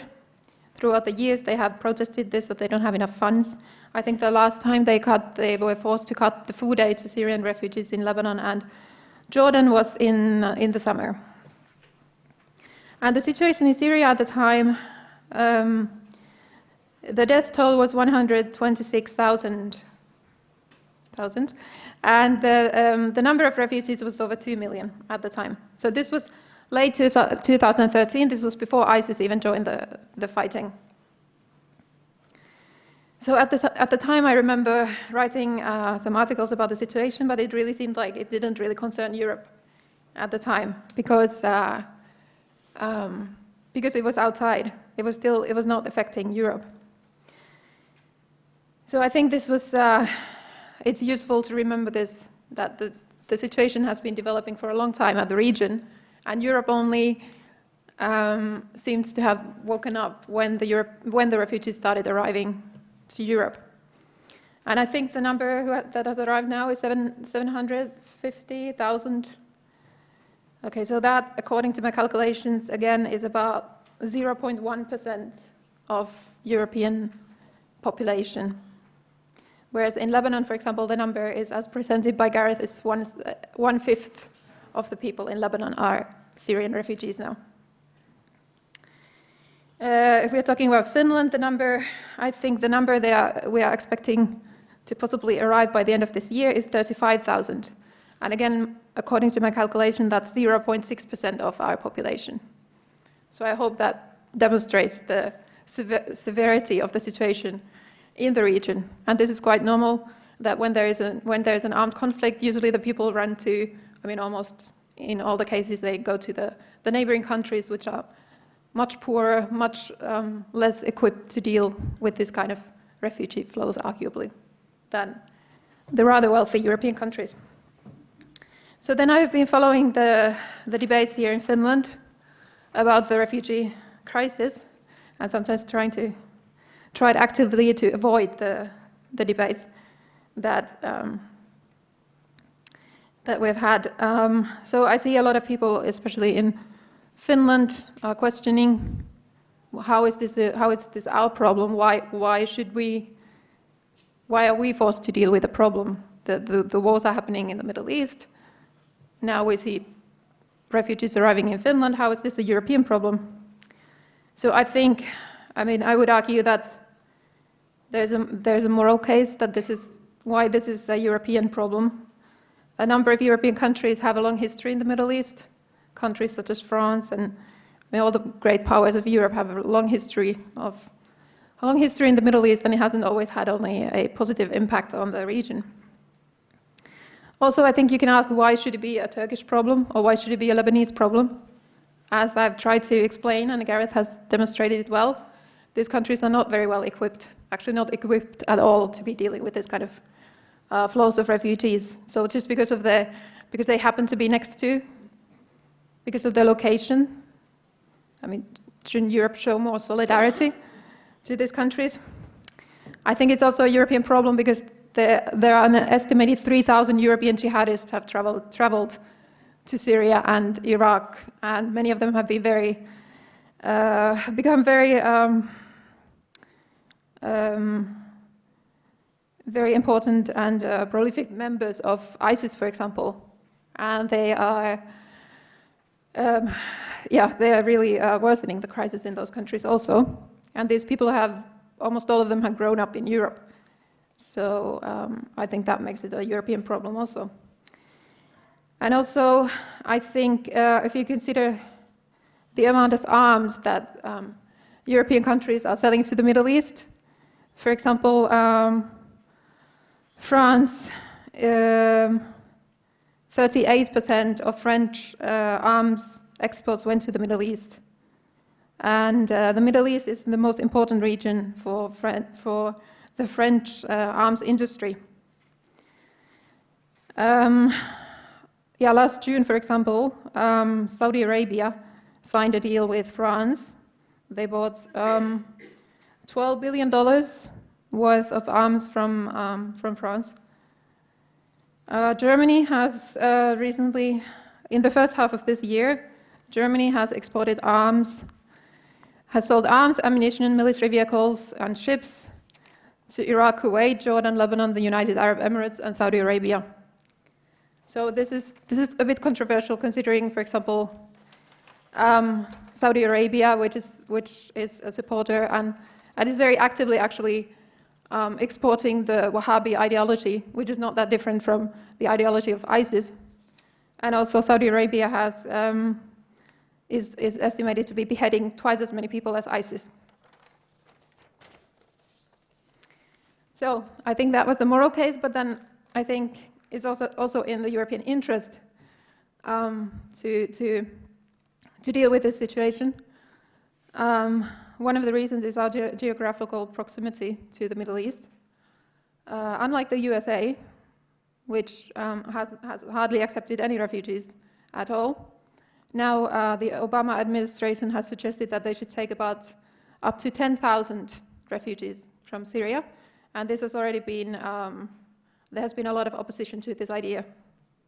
But the US has an ocean between the Middle East, which Europe doesn't have. So, for example, Turkey shares a border with the EU. The distance between Tunisia and the Italian island of Lampedusa apparently is about 100 kilometers. And from Turkey to go to the Greek islands is just a few kilometers. So we can't really expect the problems to stay in the Middle East. And I think even more importantly, the recent attacks in Europe prove even more that this kind of conflicts cannot be contained anymore, because traveling these days is so easy and it's relatively cheap. And also because of the internet. I heard somewhere that possibly the attack in Paris was organized from Syria. I'm not sure if that was the case, but it's possible. Everyone knows that a lot of the jihadists are recruited from Syria via the internet. So as for the European response to this crisis, I think obviously, I don't think you can just deal with the number of refugees. For example, in the case of Syria, in the case of Syria, half the country, half the population is already displaced. So I think if this goes on, then the whole country will be displaced. So the first response should be to really end the conflict. But I mean, in recent times, for example, France reacted to the events in Paris by bombing ISIS, joining the US and the other allies to be bombing ISIS. Now they are bombing in coordination with Russia, which is allied with the Syrian regime, who is responsible for the largest numbers of refugee flows. It's not ISIS, it's the Syrian regime. And it's bombing campaigns that people are running away from. So that didn't make a lot of sense to me. And the other reason why it doesn't make a lot of sense is that the US, of course, has been bombarding ISIS for more than a year now, and there hasn't been any progress. I think all the experts argue or agree that you cannot finish this organization with airstrikes alone. And already the US bombings have also already, it is estimated that they have also killed hundreds of civilians in Syria. So it doesn't seem like a very effective response. And as for the deal with Turkey, as Gareth was really, I mean, I don't have anything to add except that what I also see being the problem is that it's not. I mean, the whole aim is just to seal the European borders. From my discussions with Syrian refugees in Turkey, is that they are leaving because, not necessarily because they are starving, although there are people starving, but those people wouldn't afford to go anyway. But the people are leaving, a lot of them are from the former middle classes who have exhausted their savings. I think there was recently a report that it's about 500,000 Syrian children who are out of school. So it's almost impossible to find any kind of decent work in Turkey. So the reason why they're leaving is because they say there is no future in Turkey. And I don't see this European response tackling this. It seems to be only, the idea seems to be just to make them stay in Turkey. And Shall we proceed to this? yeah. Actually, I just came to the conclusion. Thank you. Take a seat, sir. There seems to be quite consensus that the way to solve the refugee crisis is to solve peace in Syria. That's maybe the key question. But now we have time for a debate. I first give a possibility for the audience. Keep your comments or questions very short, and then we get responses from a panelist. There should be a microphone somewhere circling, so who would like to start?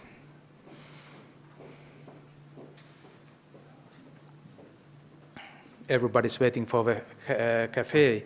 Let's have here Ulf Sundqvist first, and then. Thank you. My question is very short. You drew a very good picture of the situation in Turkey and in the surrounding, but you didn't say a word about Russia in this and the Turkish-Russia dialogue. Can you say something about that? We take a couple of questions first, and then you can answer. Yes, please. There in the back. Sorry.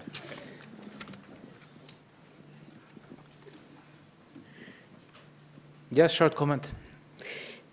Kiitos. Jos on mahdollista, niin kysyn suomeksi. Kyllä. Minulla on sellainen kysymys, joka liittyy tähän EUn tilanteeseen ja EUn yhtenäistämistä, EUn maahanmuutto- ja siirtolaispolitiikan yhtenäistämisen tarpeeseen. sekä sisäisessä EU-siirtolaisuudessa että EUn ulkoisessa maahanmuutto- ja siirtolaispolitiikassa on tällä hetkellä edelleenkin tämmöinen hidas reagointi päällä tavallaan. Meiltä puuttuu selkeät ohjeet ja se on johtanut siihen, että nyt on viime vuosina niin kansallisilla tasoilla lähdetty tekemään erilaisia kansallisia päätöksiä, joka puolestaan on johtanut tämmöisten äärikansallisten kielteisten ja maahanmuuttovastaistenkin ilmiöiden lisääntymiseen Euroopassa. Ja hyvänä esimerkkinä tästä sisäisestä EU-siirtolaisuudesta mielestäni näkyy tämä, kuinka olemme suhtautuneet näihin EUn sisäisiin kerjäläispakolaisiin eri maista. Ja se, että EU on ollut hyvin hidas ja haluton tekemään selkeitä ohjeistuksia, ratkaisuja yhtenäisille säännöille, on sitten puolestaan johtanut aika epäonnistuneeseen ja ristiriitaiseen kohteluun näiden EUn sisäisten siirtolaisten suhteen. Ja nyt meillä on sama tilanne tämän EUn ulkoisten siirtolaisten suhteen, että mielenkiintoista tästä tekee se, että nyt tänne tulevat pakolaiset tulevat sotatoimialueelta. Vuoden alussa sosiaalisessa mediassa pyöri hyvin voimakkaasti tämmöinen Iisiksen tiedonanto, jossa he kertoivat, että he tulevat aikaan saamaan suuren kansalaisten liikkeelle lähdön sieltä idästä, Syyriasta, ja sen mukana tulee sitten maahan erilaisia terroristisoluja länteen ja muodostettavaksi. Ja tämä tavallaan on sitten kansantasolla saanut aikaan tämmöisen hyvin voimakkaankin reaktion ja maahanmuutto- ja vastaisuuden ja suvaitsemattomuuden, että mielestäni nyt pitäisi kysyä sitä myös EUn suunnasta. Itse olin siellä EU-komissiossa oikeudellisessa pääosastolla 2 vuotta. Juuri tulin sieltä huhtikuussa takaisin ja tämä kysymys oli siellä esillä ihan säännöllisesti, kuten täällä ensimmäinen puheenvuoron pitäjä toi jo esiin, että tiedossa on ollut, missä ollaan menossa. Ja on kyetty näkemään myöskin se, että turvapaikanhakijoiden määrä tulee lisääntymään hyvin voimakkaasti, mutta kuitenkin EUn kokonaisjärjestelmä on kovin hidas, poliittisesti hyvin vaikea, ei ollenkaan suora eikä yksinkertainen järjestelmä. Siellä on päätöksentekijöitä, jotka ovat eri tasoilla. Joo, mä päätän juuri. Mun kysymykseni kuuluu, voiko esimerkiksi Suomi olla vaikuttamassa aiempaa selkeämmin ja voimakkaammin siihen, että EU:ssa laaditaan yhteiset säännöt niin, että kun turvapaikanhakijoita joka tapauksessa tulee, kotouttamispolitiikkaa tulisi selkeyttää sosiaalisen asumisen, työllisyyskoulutuksen, kielikoulutuksen suuntaan ja siten kyetä löytämään selkeä strategia, miten me EU:ssa yhtenäisesti vastaamme näihin haasteisiin. Halonen ja Elisabetilla oli myös. Thank you, Miranda. I would like to take the same issue a little bit from the different angle, so that of course the consensus decision making is always very slow, and then if you want to make it in different kind of the majority decision making, it's in the beginning much faster, but then it's a question, of course, in both cases whether you want to get the decision by EU, which is a minimum what we can demand. And then to put as a positive annexes on that what the different member countries could do, or whether we try to get the maximum size of the box, and then in the matter of fact we know that they will not implement it. Of course, the bigger box outside look much nicer, but then if you think that how it will be accepted, implemented, I think that then the result is pretty bad. What the Miranda Voranta took, I think that could perhaps to give at least the core issues the better result for the EU. And then my second little bit the naughty question is that are we a little bit late now analyzing the protest against the Brussels-centered EU politics, what has been now seen as a different kind of the populist movements, and then I think that those are some of our member countries, including perhaps Finland too, they were rejected the proposals by EU Commission in the beginning because they were against this Brussels-centered decision making, when in the matter of fact it would be the best solution. But it was more against the Commission than an issue itself, because now in practice we have accepted much more, which is that what was the original proposal, and we should even welcome more. Thank you. We still take Elizabeth, and then the panelists will have Yes, my question relates actually to the first one of Ulf Sundqvist. I think it's been more and more obvious that the Syrian war is no longer a civil war in Syria, but it's very much a war again between the powers outside, in particular perhaps the US, Russia and the EU countries, and one of Israel and Saudi Arabia. Now, after the Paris events, Russia and France are finally doing something together in a joint bombing, which is cruel in itself. But do you see this as a kind of a new step forward? Is there a chance of really ending the war? Because I think this is key to this whole terrible human dilemma. Let's have a round from the panelists. Maybe Juha starts.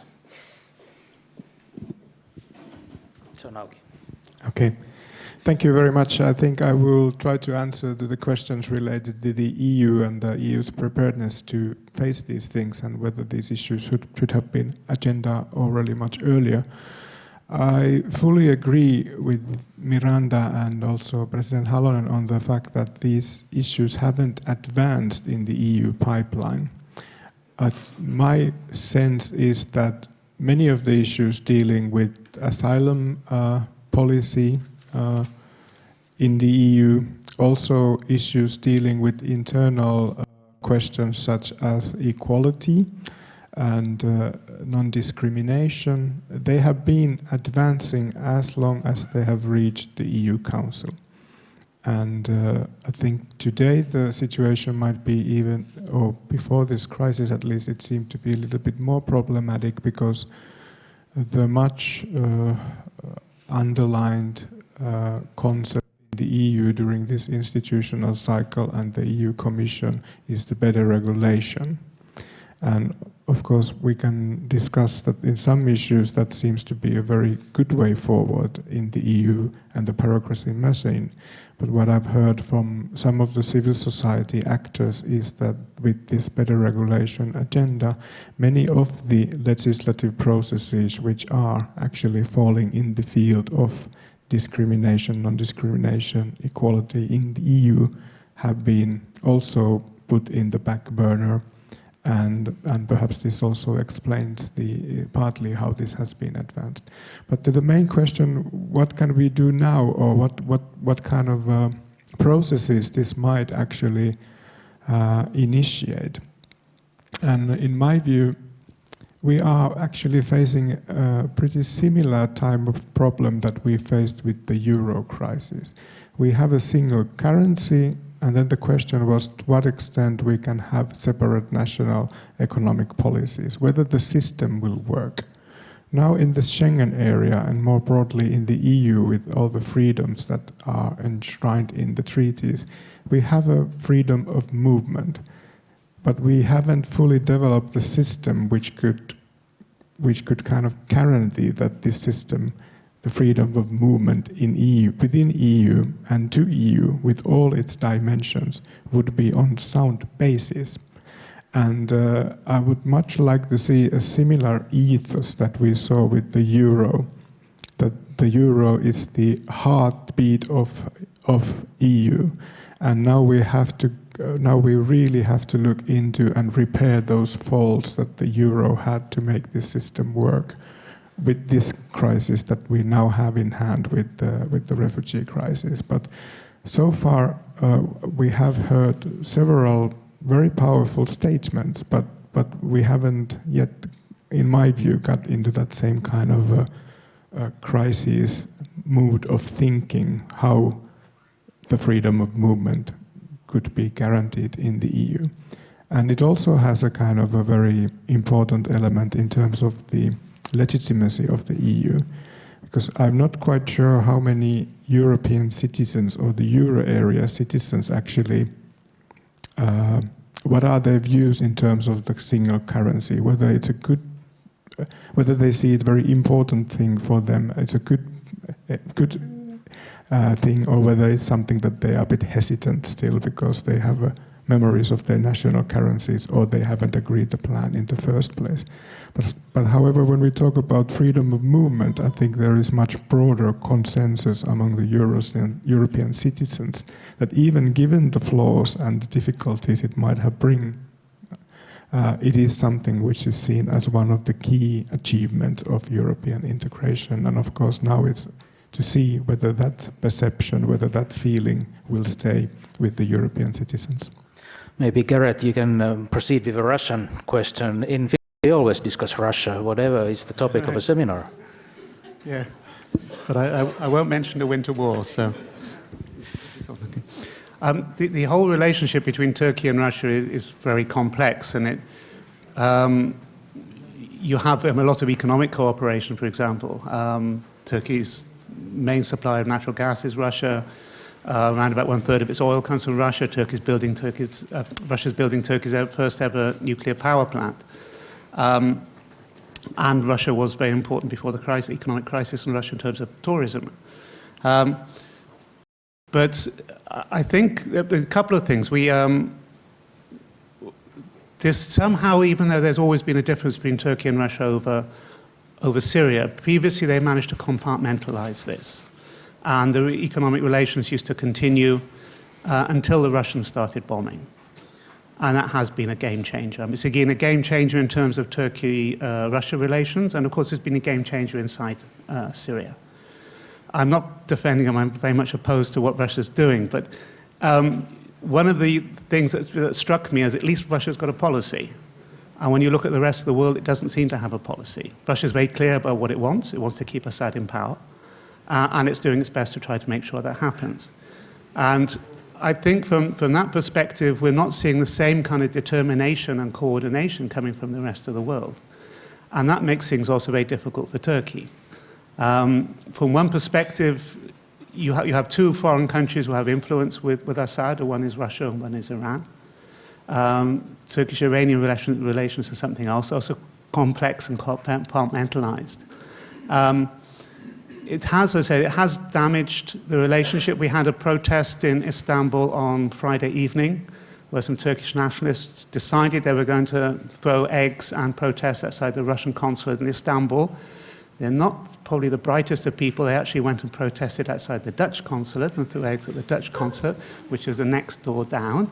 But that has kind of gone into now Turkish society also, these tensions against Russia. But until there's some other form of plan there, it's very difficult for Turkey to do anything. And it is very much dependent on Russian natural gas. And we've seen before with Putin that when he wants to use this power, he can use this power. After the Russians started bombing and there were protests by Turkey, Turkey doesn't have a huge amount of overland or foreign trade with Central Asia, but what does exist goes by land, by truck, and it goes through Russian territory. So Russia then began to impose restrictions on Turkish trucks. We have seen Putin's been prepared to play hardball, as the Americans say, with Turkey when it protests against its policy inside Syria. And I think those tensions are going to continue. But I said, I mean, Turkey's room for maneuver is very, very limited, particularly as we don't have a plan from the rest of the world about what to do with Syria. We have an agreement between the Russians and America about having a 6-month transition and free elections and everything else, but nobody's explained exactly how that's going to work. So I think this has damaged that relationship. There are certain aspects of the natural gas Turkey can't do anything about. It's not like oil where you can go and buy it from somewhere else. You're locked into that relationship. And there are probably going to be some more tensions in the future. But in the absence of the rest of the world getting together and putting a policy forward and being determined to push through with it, which Putin is prepared to has got Russian troops on the ground in Syria, it's very difficult for Russia to do anything. And I think it also comes generally about some of the more questions not related to me, but about the EU policy on refugees. What we're seeing very much is the West, particularly the EU and also the US, being reactive, waiting for problems to overwhelm them and then trying to react, without trying to foresee them and put a strategy in place. You know, 'cause the refugees, for example, are just a symptom of the main problem. You can deal with the symptoms as much as you want, but ultimately you have to solve the essential problem. And Russia has demonstrated its preparedness to put troops on the ground. And I say, until the West is prepared to do likewise and is really prepared to push and not have this tokenism of bombing a few ISIS positions, I think Russia is still going to control that Turkish relationship. Sana, you have something to add? No. Although I think there was a question also about France. France-Russia relationship, the new relationship, is that going to be a kind of change? Yeah, I think as I was saying earlier, I think the US-led coalition has already been bombing ISIS for more than a year. They haven't managed to weaken that organization. Turkey certainly didn't. Turkey actually bombed the Kurds. Yeah, Turkey was bombing the Kurds, yes. And I mean, it was Russia that was not targeting ISIS actually when they joined. They claimed that they were bombing ISIS targets, but actually they went after the moderate rebels. That's not quite true. They were bombing the economic supply points. Yeah, I think recently they started bombing ISIS also, but yeah, I think the Syrian opposition and I think all of the fighting groups, there have been the negotiations in Vienna. There haven't been any Syrians invited to those negotiations, and the FSA, the Free Syrian Army, and the Syrian opposition, they have stated clearly since the beginning that they want Assad to be removed, and that's their starting point. So I don't believe that that's going to solve anything. It has created, actually, the Russian bombings have created a large number, a very large number of internally displaced people. We take one last comment before the coffee break from President Halonen. I would continue on that if possible, because so I think that everybody must understand, at least according to my thinking, that US and Russians have already a silent agreement. Otherwise, they will bomb each other. I mean that if they are in the same area, in the same sectors, and the only question is that whether they should first to be ISIS and then to discuss about the situation of Assad and the opposition. And another side thinks, of course, when Putin thinks that they want to keep Assad.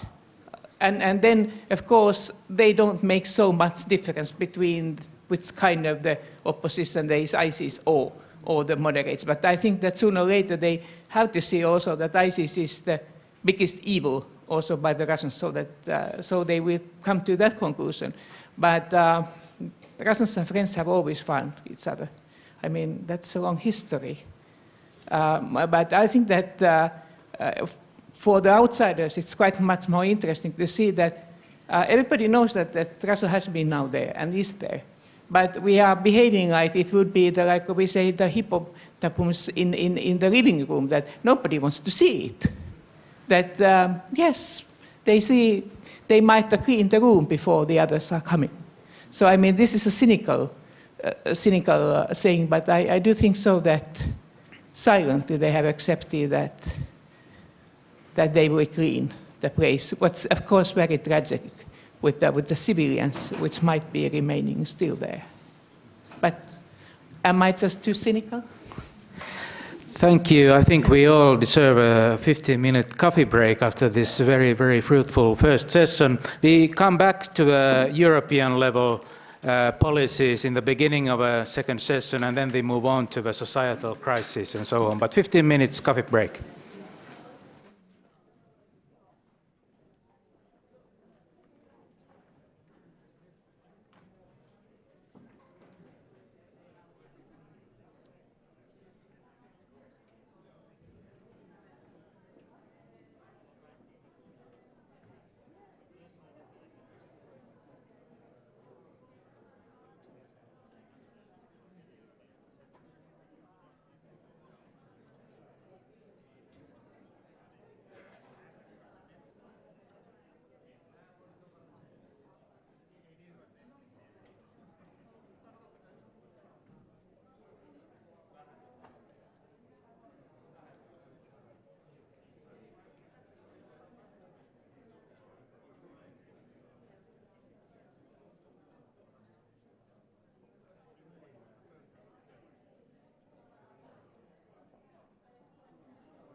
varmistetaan, että kaikki toimii. Joo, kyllä.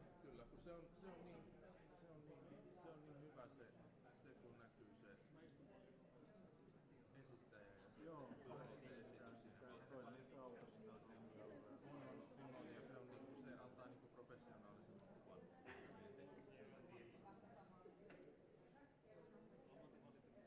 Sehän on toisaalta niin seisominen on ei se huomaa, että on lentokoneissa ja tuossa se on mielellään välistä.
Sä lähdet.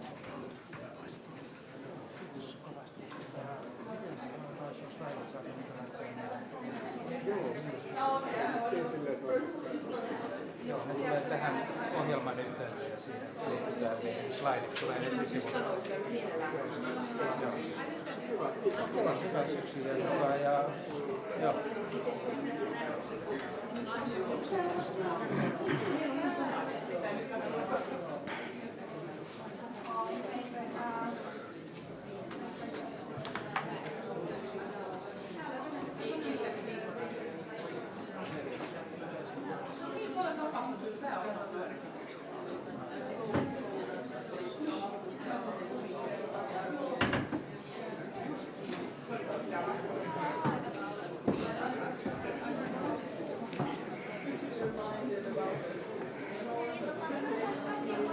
Mun mielestä ne vois tulla istua sitten, kun sä tuut tähän näin, niin pyydät samalla kaikki. Sanoitte, että tulee tänne.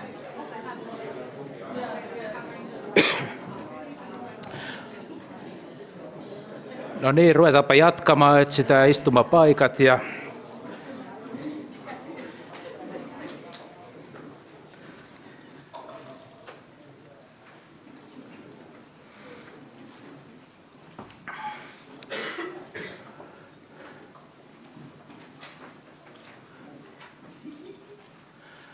as I mentioned in the beginning of a seminar, these kind of international events, they wouldn't be possible to arrange without a good European, good international network. And Kalevi Sorsa Foundation has been lucky that from the start, from the beginning, it has had such a European network. And at the heart of that network, who's organizing events all around Europe, is FEPS, Foundation for European Progressive Studies.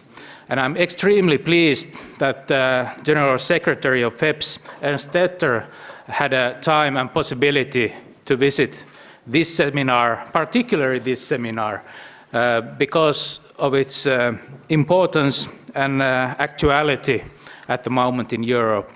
I mean, he comes from Brussels, and everybody who has been, you have all followed the news, what's happening in Paris, how it affects Brussels. So I'm extremely grateful that you had found time and possibility to join us 10th anniversary as a foundation and 10th anniversary as our joint seminar with FEPS. And as I mentioned in the booklet we distributed today, there are also other events we have organized together with FEPS and planning to do so every year, once maybe in the spring and once in the fall. And on the top of that, FEPS arranges a lot of quality events in Brussels, and we as a foundation have been participating in those. And I would say that FEPS provides us much more possibilities where we actually have strength and possibility to join. And I think our next decade as a think tank, this is a dimension that we should concentrate more effort. But please welcome Ernst Tetter. I give you the floor.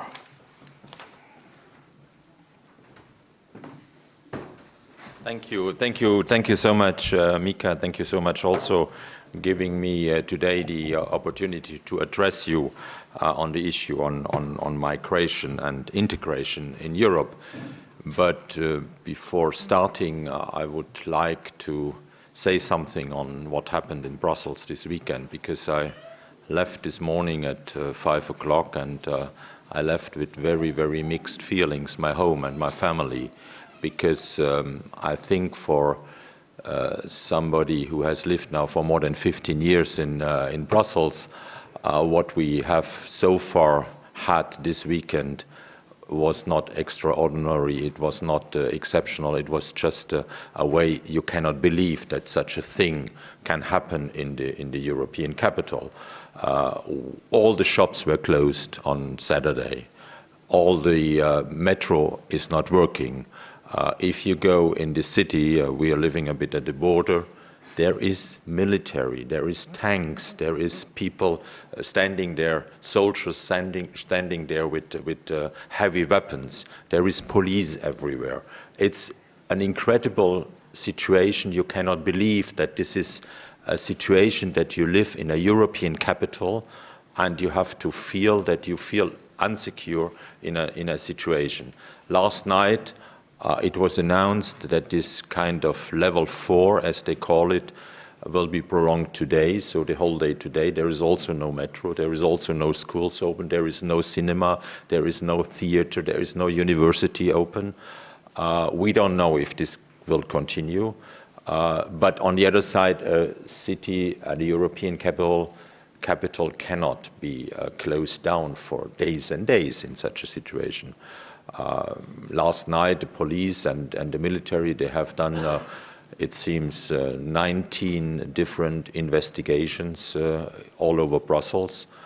More than 16 people have been arrested, but there was a kind of a way that police and also the government was not communicating what's going on. So we don't know in Brussels what is really going on, if there is something essential happening concerning that they are looking for 2 suspicious terrorists, one who was implicated in the Paris attacks, and he went back to Brussels in this quartier called Molenbeek. Since then he disappeared. We don't know if he's still there or if he's outside. So please, the situation is not easy, and the situation is also not easy when we are discussing today the question of migrants and integration, because what cannot happen, I think, and this is clear, that we mix up what is happening with what happened in Paris with the terrorist attacks and what is the problem, that we have to integrate migrants within all this what we have discussed so far already in the first session. I'm really glad and I'm really honored also to be here, and Mikko made it very clear that FAPS, since the beginning, we have been working very, very closely together with Kalevi Sosa Foundation, and Mikko is also a member of our scientific council, and we are in an ongoing intellectual debate together with our Finnish friends, and I'm happy that I can also be here at the 10th anniversary of the foundation and give a little kind of impression what we think at FAPS on the question on migration and integration in Europe.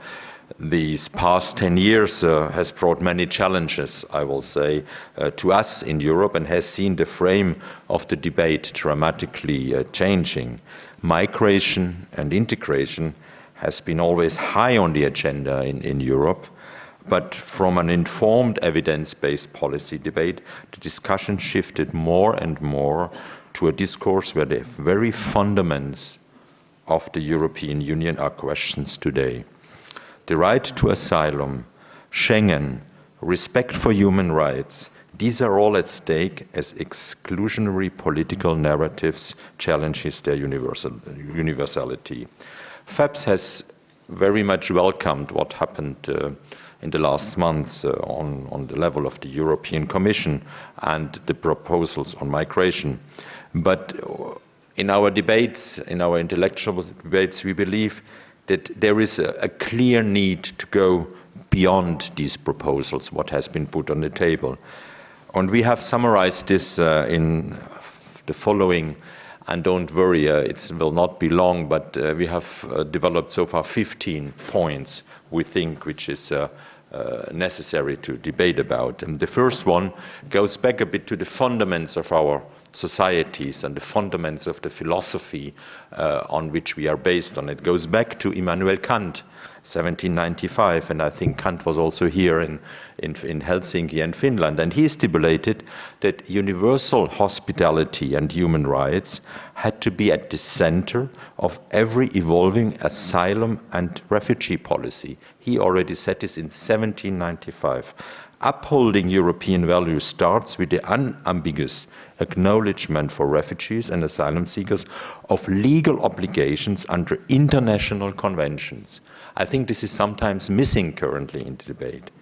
And this has to also be, this kind of debate has to be done on the basis of what we have agreed so far within the European Union and within the member states of the European Union. Before calling, beyond calling for more union, more solidarity and responsibility sharing, in line with the letter of the spirit of the Lisbon Treaty, is definitely, clearly needed.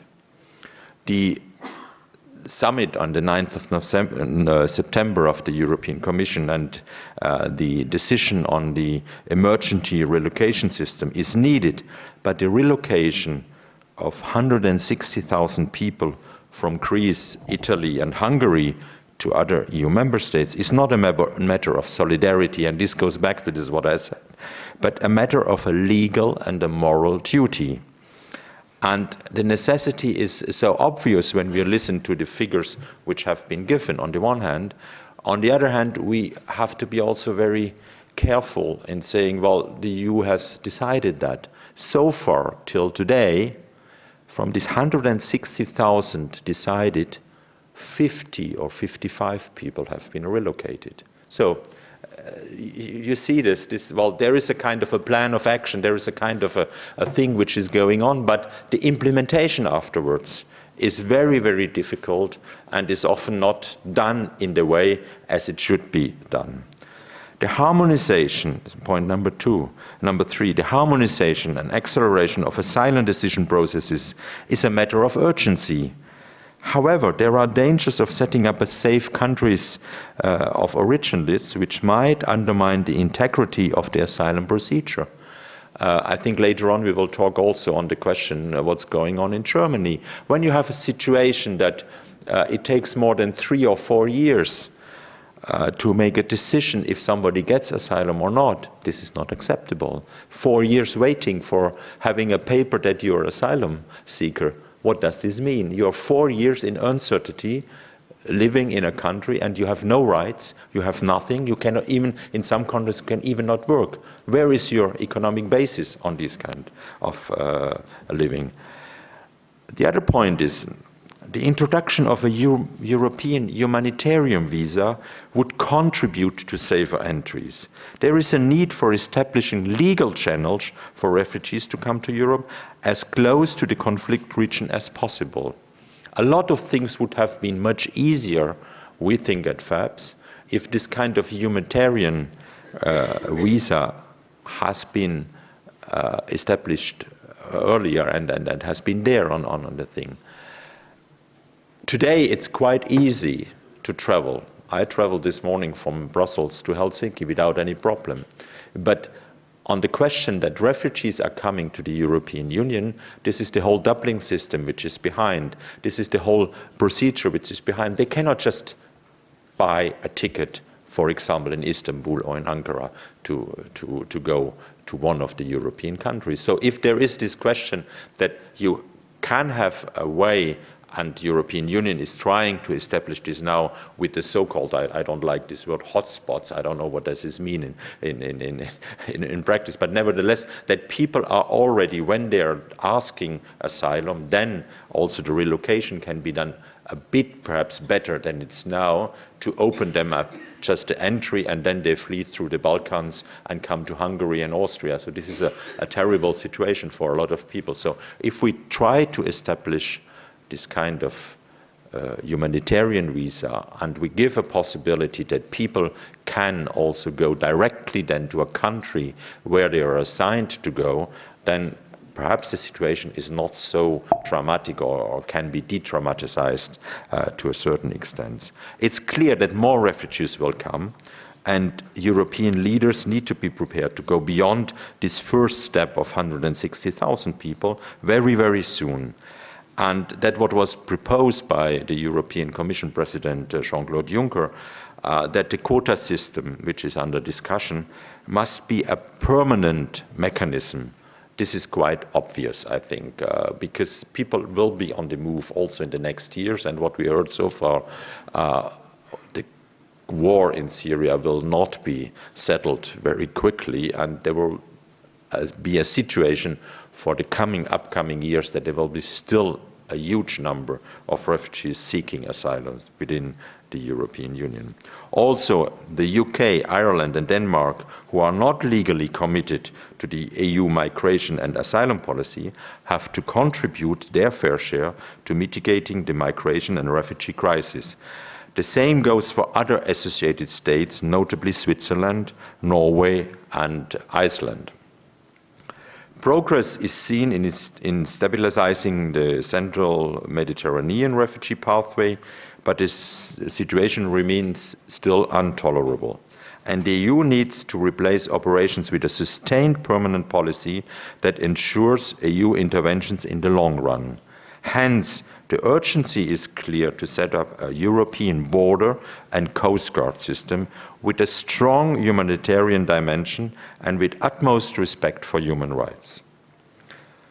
The European Commission should also be encouraged to establish a reporting mechanism on the implementation of the search and rescue obligation of all Mediterranean countries, including the EU member state concerns, and the better involvement of the civil society organization in delivering services does not mean that the state can abandon its duty to protect. However, member states should be encouraged to consider the setting up or reinforcement as appropriate of volunteer service to support smooth and dignified asylum determination procedures.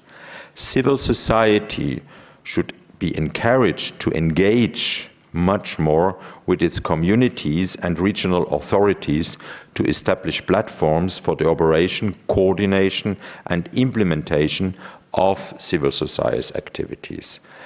Perhaps we have also to look back a bit and with that respect that most of this, what is happening within the European Union and with the question of the integration, is a matter of fact how this is done on the municipal level, how this is done on the local level. This is very, very important in a way. And I remember always when I was a kid in the 60s and 50s in my little village where I grew up, we had, it was in the south of Germany, we had a lot of refugees coming from Eastern Europe as a consequence of the Second World War. My village where I grew up was at that time a village of 1,500, 3,000 inhabitants. Today more than 20,000 people are living there, and most of them came in the 50s and the 60s. And there was a kind of a process of integration which was based that people were accepted on the local levels. So I cannot understand, and this is clear, why some of the governments within the European Union are stating that they cannot accept refugees, especially in Eastern European countries. It's not acceptable that heads of government are stating we don't accept Muslims in our country. This is not at all acceptable, such kind of a way to stipulate also what we discussed earlier on the question that this can give much more let's say, for the populist movement, an argument and saying, well, you know, even in some of the countries, refugees are not welcomed. So the local authorities and local civil society organizations are in the front line of the integration process. All EU member states need to prepare systematically for welcoming high numbers of asylum seekers. Capacity will have to be expanded to move from crisis management to swift and sustainable policy implementation. And it's also clear that the European Union and its member states should engage in its neighborhood by enhancing international solidarity with countries of conflict and first arrival of refugees. This was discussed already concerning Turkey. We should also go on the European level beyond voluntary contributions in order to engage swiftly at the international level when it's imperative to do so. National protection mechanisms in our neighboring countries must be strengthened, including through more EU development and humanitarian assistance redirected to this cause. This includes close cooperation with the United Nations High UNHCR on the setting up and strengthening of national asylum determination procedures.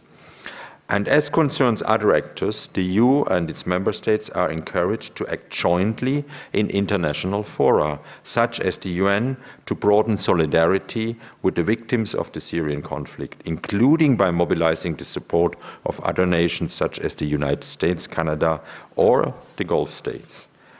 But last but not least, and I think we don't have a solution at the moment, but it could be a way that we do much more on the diplomatic channels, and it's very promising what's going on now on the European level, together with Russia, together with the US, together with the Gulf states, together with Iran, the Vienna talks, and perhaps this brings us at least in the mid-run to a solution of the Syrian conflict. There is something I would like to end up when the president of FEPS, which is the former prime minister of Italy, was prime minister in the 90s. There was the Kosovo war going on. And he recently made a statement. We have a coordination meeting every month together with the European commissioners and the group in the European Parliament. He said, well, at that time, we just called each other as heads of state. We called and we said, well, there is a problem we have to resolve. Perhaps today there is also time that our governments, our heads of state are having a much closer relation, sometimes on the phone or so, than always just looking for setting up EU councils and coming to Brussels and negotiating at the table. I know it's not so easy at the time. It was in the 90s, because 28 or 29 members is different from 16 or 18 members, and it's much more difficult to come to a compromise. Nevertheless, I think there is a need that we find very clearly, very quickly, a solution what is going on in Syria, not only in a way how the situation on the spot can be solved, but also when I started to talk to you on the question in which way we can also settle this whole problem of ISIS. Thank you very much for your attention. Okay.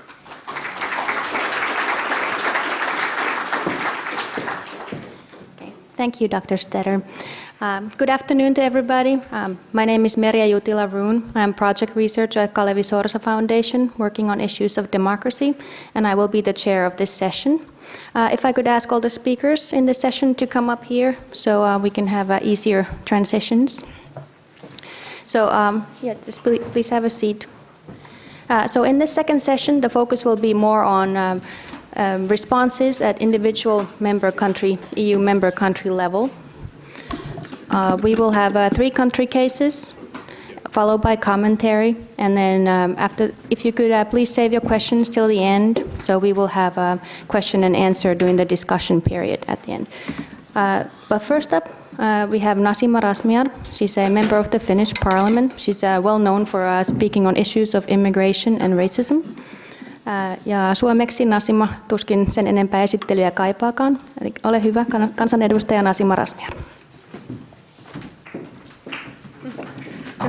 Kiitoksia. Well, first of all, I have to say thank you very much for the previous discussions. It has been very interesting, and we all know in how complex and at the same time, of course, difficult situation we are standing at the moment, not only in the Europe, but mainly in the world. So I think just going forward is to able to understand all of this. So thank you very much, and I think we will continue from this. But then in Finnish. Eli oikein hyvää iltapäivää myös minun puolestani. Ja siinä vaiheessa, kun ajattelin, että miten nyt kiteyttää 20 minuutissa kaikkea tätä, niin päädyin siihen tilanteeseen, että pikkasen käyn läpi minäkin tätä maailmantilannetta, mutta sitten keskitytään tietenkin Suomeen ja lopetan siihen, että mitkä on sitten ne kultaiset tavat kotouttaa ihmisiä. Siitähän on tässä ennen kaikkea kyse se, millä tavalla ihminen tuntee olonsa kotoisaksi. Ei siitä sen kummemmasta ole kuitenkaan kyse. Mutta tosiaankin, mitä tällä hetkellä tapahtuu? Kuten tässä tämän päivän aikana on tullut esille, niin ei pitäisi olla kenellekään maailman päättäjälle eikä varsinkaan Euroopan päättäjälle yllätys se, että tänä päivänä Eurooppaan on tullut kymmeniä tuhansia pakolaisia. Nämä kriisit, jotka ovat jatkuneet pitkään, Syyrian kriisi tietenkin siitä hyvä esimerkki, mutta tällä hetkellä puhutaan aivan liian vähän esimerkiksi Irakista tai Afganistanista ja se näkyy, Irakin ja Afganistanin tilanne näkyy tällä hetkellä aika hyvin meidän turvapaikkahakijoiden tilanteessa. Suomeenhan on tullut eniten Irakista tällä hetkellä turvapaikanhakijoita. Mutta on täysin ymmärrettävää, että kun kotiin ei ole paluuta ja vuodesta toiseen elää näillä pakolaisleireillä, niin joku kevät päättää, että nyt en jää enää toista talvea odottamaan tänne. Ja varmasti näiden luvut, turvapaikkahakijoiden luvut tulee nyt laskemaan talven aikana. Se on täysin ymmärrettävää, mutta tämä iso nousuhan oli erityisesti nyt kesän aikana. Kuten tässä aikaisemminkin tuli esille, tällä hetkellä liikkuminen, vaikka siihen tarvitaan tietenkin ihmissalakuljettajia ja afgaani tai irakilainen noin vaan ei viisumilla pääse tänne näin, mutta siitä huolimatta maailma on paljon yhtenäisempi. Ja itse kun olen tavannut paljon myös turvapaikanhakijoita täällä Suomessa, niin eräs sanoi sen aika hyvin, että Google Mapsin avulla pääsee aika pitkälle ja se riittää, että kännykkä on taskussa.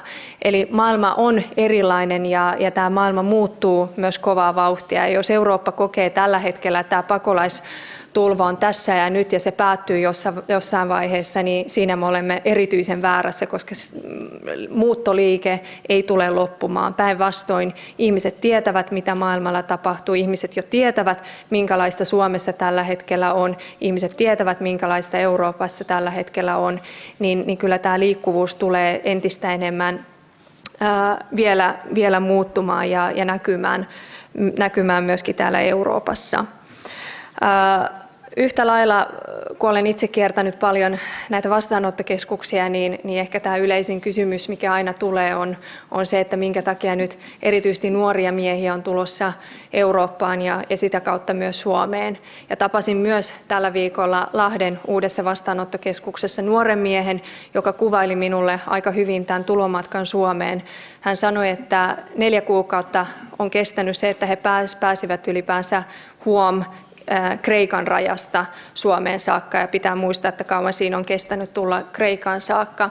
Ja hän sanoi, että heidän matkassa oli kyllä 2 naista, joilla oli lapsia ja molemmat naiset ei olisi ikinä pärjännyt sen matkan aikana, jos siellä ei olisi ollut näitä miehiä, jotka kantavat lapsia sillä välin, kun naiset yrittävät edes päästä eteenpäin. Eli silloin on myös syynsä olemassa, että minkä takia erityisesti nyt on tullut paljon nuoria miehiä, mutta Suomeen on kyllä yhtä lailla paljon nuoria tai perheitä ylipäänsäkin tullut. Ja kun olen kiertänyt näitä vastaanottokeskuksia, niin siellä ilmenee aika hyvin. Siellä on tämmöisiä nuorten miesten soluja ja sitten on perheiden soluja ja sillä lailla se on yritetty järjestää ihan hyvin. Mutta sitten täytyy muistaa kaikessa tässä suuressa kompleksissa, että vaikka Euroopasta tuntuu tällä hetkellä, että tänne valuu pakolaisia, niin tämä on varmasti jo tämän päivän aikana tullut esille, että suurin osa pakolaisista on edelleen vielä maan sisäisiä ja naapurimaista yli 80% on muualla tällä hetkellä kuin Euroopassa. Ja tarkistin vielä viimeisimmän luvun tämän päivän osalta. Tällä hetkellä Suomessa on vireillä tulleita turvapaikkahakemuksia 29 793 ja saman aikaan Ruotsi on ylittänyt jo 100 000. Täytyy muistuttaa, että viime vuonna Suomeen tuli noin 3500 turvapaikanhakijaa, kun Ruotsiin tuli yhteensä noin 85 000. Täällä on varmaan parempi asiantuntija ja Saksassa se on jo yli 400 000. Ja näistäkin on muistettava, että kaikki turvapaikanhakijat minulle sopisi, että jäisivät, mutta todellisuus on se, että myös paljon joutuu lähtemään pois ja jos aikaisempiin vuosiin katsoo, niin noin puolet ei saa lainkaan turvapaikkapäätöstä. Mutta tosiaankin sitten kun palataan nyt, ennen kuin mennään tähän kotoutumiseen, niin vielä Suomen tilanteeseen. Mun täytyy nyt kuitenkin sanoa, että vaikka me Suomessa yleensä ajatellaan, että asioita voisi hoitaa paremmin ja toki niitä voi hoitaa paremmin, kotoutumisen kohdalla tuun myöhemmin siihen, että mitä asioita ehkä voisimme tehdä toisin. Mutta kyllä mun täytyy sanoa, että tässä tämänhetkisessä tilanteessa me ollaan osattu hoitaa tämä tilanne kuitenkin suhteellisen hyvin. Ja me ollaan puhuttu paljon tästä Tornion raja ja mitä tämä järjestelykeskus, jossa kyllä tännekin Suomeen saakka, pohjoiseen saakka tulee Euroopasta asiantuntijoita ja EUsta asiantuntijoita katsomaan, että millä tavalla Suomessa asiat on hoidettu.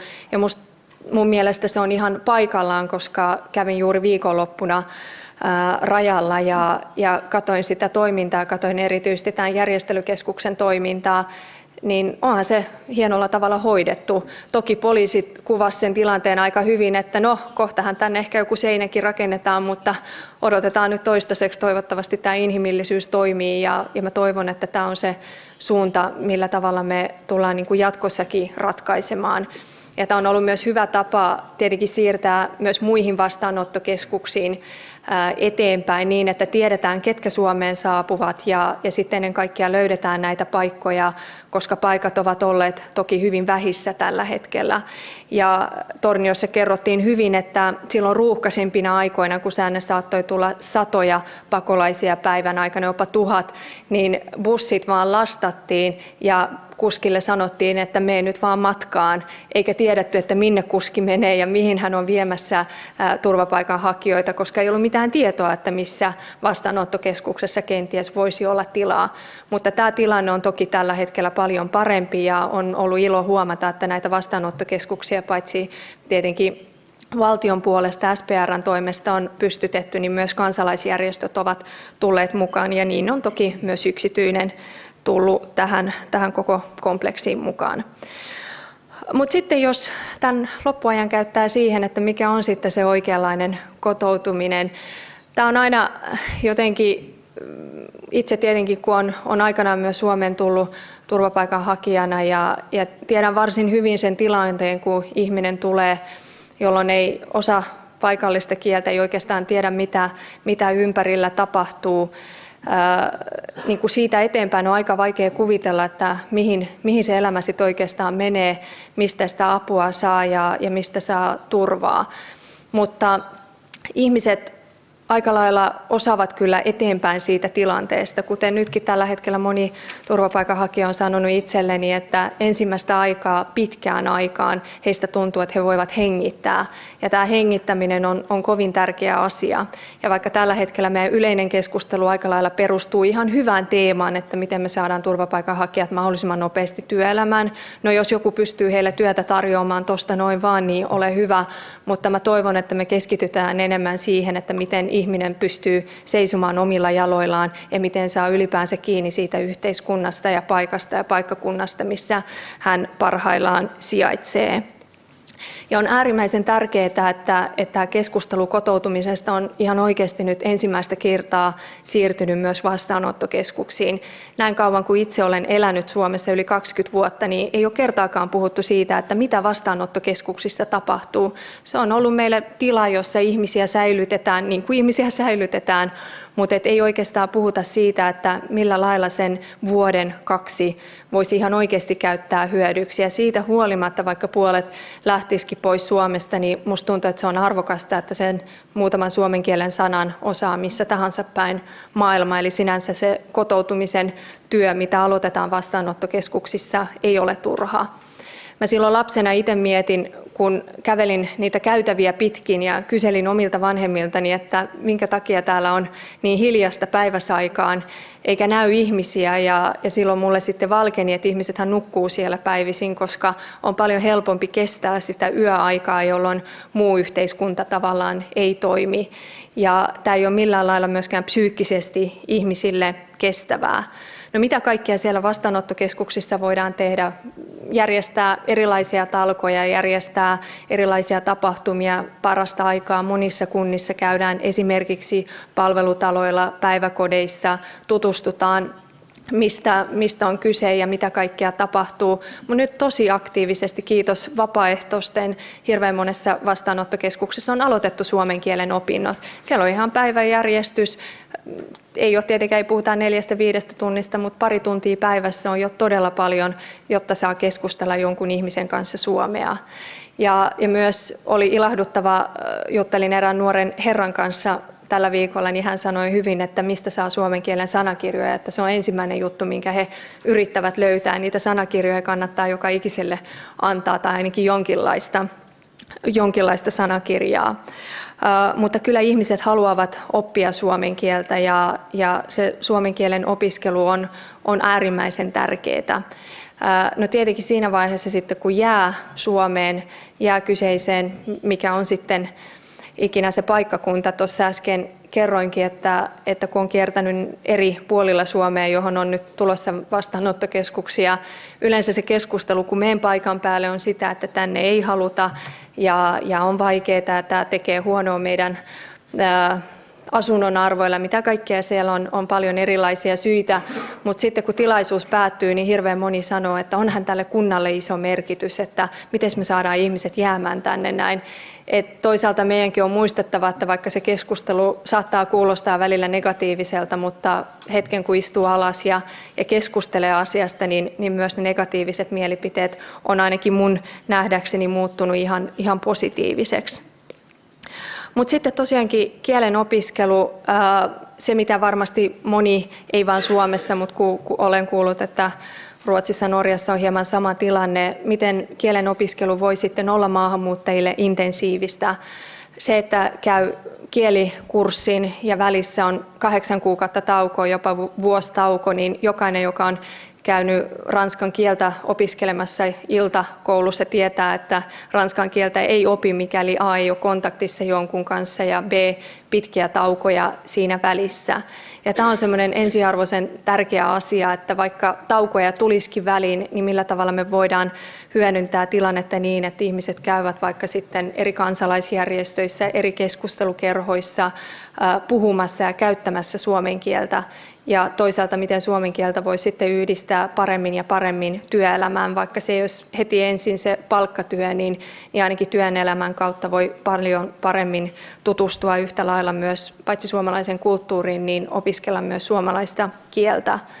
Ja monesti tietenkin työpaikan saaminen on erittäin tärkeää, mutta kyllähän tilastot kertoo sen, että maahanmuuttajien työllistyminen on edelleen Suomessa, kuten varmasti muuallakin päin Eurooppaa, paljon hankalampaa kuin kantaväestön. Tähän on paljon syitä, niitä en nyt rupea tässä näin luettelemaan, mutta ehkä niin kuin työnantajan näkökulmasta kannattaa aina miettiä, että jos ei ole täydellistä suomen kielen taitoa, niin pitääkö sitä juuri sillä hetkellä vaatia. Ihminen kyllä oppii suomen kieltä ja sitä suomen kieltä voi tukea myös työn tekemisen aikana. Ja toisaalta, jos ei ole ensimmäistäkään työtä, niin on hirveän vaikeaa, että on työkokemusta Suomesta. Se on vaan mahdoton yhtälö. Ja jos me ei näistä 2 vaatimuksesta päästä eroon, niin maahanmuuttajien työllistyminen tulee olemaan hyvin hankalaa. Ja yhtä lailla tilanne, joka itseäni niin kuin huolestuttaa pääkaupunkiseudulla, on edelleen maahanmuuttajanuorten syrjäytyminen. Joka 4. maahanmuuttajanuori on täällä syrjäytynyt. Ja mun mielestä nämä on sellaisia lukuja, mitä meidän pitää pystyä ääneen sanomaan. Ja kun me nähdään tällä hetkellä myös tämä suuri tragedia, mitä ympäri Eurooppaa tapahtuu, niin en voi olla sanomatta sitä, että mistä esimerkiksi nämä syrjäytyneet ihmiset, he ovat löytyneet niistä syrjäytyneistä lähiöistä, joita olemme kauan sitten unohtaneet. Mutta toisaalta Suomessa, jos nyt taas kehun jotakin asiaa, niin Suomessa me ollaan onnistuttu esimerkiksi meidän asuntopolitiikkaa toteuttamaan toisella tavalla, että täällä ei ole vielä nyt. No, sellaisiakin suunnitteilla on tällä hetkellä. Esimerkiksi sosiaalituen perusteella laitetaan tiettyillä alueilla, mutta tähän mennessä me ollaan oltu tarkkoja siinä, että alueella asuu eri taustaisia ihmisiä, erilaista asumismuotoa. Tämä on ihan äärimmäisen tärkeää. Mutta sitten lopuksi vielä tämä sosiaalinen tekeminen. Vaikka tällä hetkellä tuntuu siltä, että meillä on tilanne käsillä, jota on hirveän vaikea hallita, Mutta mä luulen ja mä uskon, että me hallitaan se paljon paremmin kuin mitä me osataan tällä hetkellä edes ymmärtää. Aikoihin en ole tällaista vapaaehtoistyön määrää kokenut Suomessa. Ja tällä hetkellä meidän ongelma on se, että millä tavalla me pystytään koordinoimaan vapaaehtoisia, millä tavalla nämä ihmiset pystyvät. Eräs nainen oli ihana nyt, kun hän kertoi tällä viikolla, että voispa nämä kevät tulla, että kun hän veisi niin mielellään onkimaan näitä perheitä. Joku haluaa viedä tekemään pullia, joku haluaa viedä luistelemaan ja näin poispäin. Että tahtotilaa ja ymmärrystä on tällä hetkellä todella paljon. Et nyt tarvitaan vaan niin kuin kunnilla resursseja ja nyt tarvitaan sitten valtiolta ennen kaikkea oikeita toimenpiteitä. Mä luulen, että ihmiset ymmärtää, mistä on kyse ja kyse on tosiaankin vuorovaikutuksesta ja ihan peruskontaktista ihmisten kanssa. Mutta en oikeastaan ole aika lailla käyttänyt aikani ja mitä mielestäni Suomi voi tehdä EU:ssa. Suomi voi tehdä hyvin paljon, mutta se hyvin paljon ei tarkoita sitä, että Suomi jättää tyhjää tai äänestää tyhjää, kun puhutaan esimerkiksi pakolaiskiintiöistä. Nyt pitää ihan oikeasti ottaa, me olemme pieni maa, me olemme kauempana kuin muut, mutta Suomella voi olla erittäin vahva rooli, erittäin vahva merkitys siinä, millä tavalla pakolaistilannetta pystytään hoitamaan Euroopassa. Meillä on hyviä malleja, me osataan asioita hoitaa täällä sisäisesti. Meidän pitää osata myös näyttää se EUn kesken ja toki tämä solidaarisuus on sellainen kysymys, jota toivon, että meidän hallitus pystyy ihan oikeasti kantamaan, koska siinä tarvitaan selkärankaa ja mä toivon kovasti, että sitä selkärankaa nyt jos koskaan löytyy myös meiltä. Kiitoksia. Noin. Kiitos Nasima. Hänen pitää valitettavasti lähteä kohtapuolin. Meillä olisi joku 5 minuuttia aikaa ottaa pari lyhyttä kysymystä, jos on kysymyksiä Nasimalle. Haluatko tulla tähän takaisin vai vaihdetaan se seuraavaksi sitten? Oliko kysymyksiä? Hiljasta porukkaa. Noin, kiitos. Otan tuosta takaa ensin. Hei, tämä kysymys voi olla kyllä ihan kaikille muillekin panelisteille, mutta esitän sen nyt vaikka tässä. Ja kysymys koskee sitä, että minkälaisen haasteen paperittomuus ja sen lisääntyminen tulee tuottamaan kotoutumiselle ja toisaalta ihmisoikeuksien toteutumiselle. Et meillähän on heinäkuussa tullut voimaan nämä niin sanotut vapaaehtoisen paluun lakimuutokset, jotka edellyttää sitä, että vakavistakin konfliktimaista tulleet ihmiset, joita ei pystytä käännyttämään takaisin, niin heidän täytyy vapaaehtoisesti palata. Ja elleivät he palaa, he menettää oikeuden palveluihin ja sosiaaliturvaan. Ja tässäkin tuli ilmi se, että aika iso osa siitä porukasta, joka tänne tulee, niin ei tule saamaan sitä turvapaikkaa, varsinkin kun näitä niin kuin turvallisuusluokituksia nyt on kiristetty ja muutettu. Niin mun kysymys olisi se, että minkä niin kuin haasteen tämä paperittomuuden ehkä räjähdysmäinenkin lisääntyminen tulee tuottaa kotouttamiselle ja toisaalta sitten näiden ihmisten ihan perus- ja ihmisoikeuksien toteutumiselle ja mitä tälle asialle voisi tehdä. Kiitos. Otetaanko toinen kysymys perään? Kiitos. Muuttoliikkeessä ei ole kysymys uskonnosta, mutta kysyisin kuitenkin Nasimalta, että millä keinoin me voisimme estää ekstremismin ja islamilaisen radikalismin kasvua? Onko mielestäsi yhteiskunnalla joitakin keinoja, millä me voitaisiin tukea maltillista islamia tämän ekstremismin torjunnan suhteen? Kiitos. Kiitos, hyviä kysymyksiä. Mä oon miettinyt tätä, mun mielestä oli tässä ihan hyvä havainto tehtiin vähän aikaa sitten, että minkä takia Al-Qaida silloin syyskuun 11. päivän sitten jälkeen, niin traagista kun sekin oli, että minkä takia Al-Qaida ei saanut sitten sen suurempaa jalansijaa esimerkiksi Yhdysvalloissa, niin siitä on ollut hyvä analyysi se, että Yhdysvalloista otettiin muslimiyhteisön mukaan. Muslimit itse päättivät, että tällaista ei saa enää ikinä tapahtua ja he pitävät huolen siitä, että muslimit ovat mukana terrorismin vastaisessa taistelussa. Ja mä todella toivon, että Euroopassa tehtäisiin samoin. Että jos Euroopassa niin kuin ikään kuin tulee nyt näitä muureja, ikään kuin kasvatetaan kuilua ihmisten välillä ja nyt syytetään kaikesta pakolaisia, jotka tulevat tällä hetkellä juuri näiden niin kuin, toimien tahosta hakemaan turvaa, jos se syy on heidän, niin kyllähän se, niin kuin, se on sellainen kierre, joka valitettavasti vaikuttaa. Ja mitä sitten, kun saa ne käännytyspäätökset ja lähtee pois ja on, niin kuin, sisällä on kaikki tämä niin kuin pala kannettavana, kaikki vaikuttaa kaikkeen. Eli kyllä mun oma ihan yksinkertainen ohjeistus on se, että mahdollisimman paljon tehdään maahanmuuttajayhteisöjen kanssa töitä. Vaikka meillä olisi kuinka hyvä suojelupoliisi, niin se tieto, mikä kulkee ihmisten välillä, ihmisten kesken, perheiden välillä, sukulaisten välillä, niin siihen ei ole edes kaikki kunnioitukseni suojelupoliisille, niin ei ole edes siihen rahkeita. Että kyllä niin kuin se tekeminen sekä uskonnollisten johtajien kanssa, niiden maltillisten, heitä löytyy hyvin paljon myöskin täällä Suomessa, että sitten maahanmuuttajayhteisöjen kanssa. Ja sitten tämä toinen hyvin iso kysymys on kyllä paperittomat. Mä oon ihan täysin itse huolissani tästä yhtä lailla. Suomessahan paperittomiin tällä hetkellä eri kunnissa on vähän suhtautuminen eri tavalla. Helsingissä päätettiin niin, että terveydenhuoltoa järjestetään, mutta nythän se on tällä hetkellä ollut pientä. Ja mitä sitten, kun se kasvaa, niin kuin sanoit, räjähdysmäisesti, ja sitähän se on ollut muualla päin Euroopassa. Se on ihan normaalia monissa maissa. Paperittomia vaan nyt on, eikä se sillä lailla valitettavasti ole niinkään niin kuin keskustelun aihe, mutta Suomessa mä toivon ja Pohjoismaissa ylipäänsä, että me ei päästetä tilannetta siihen.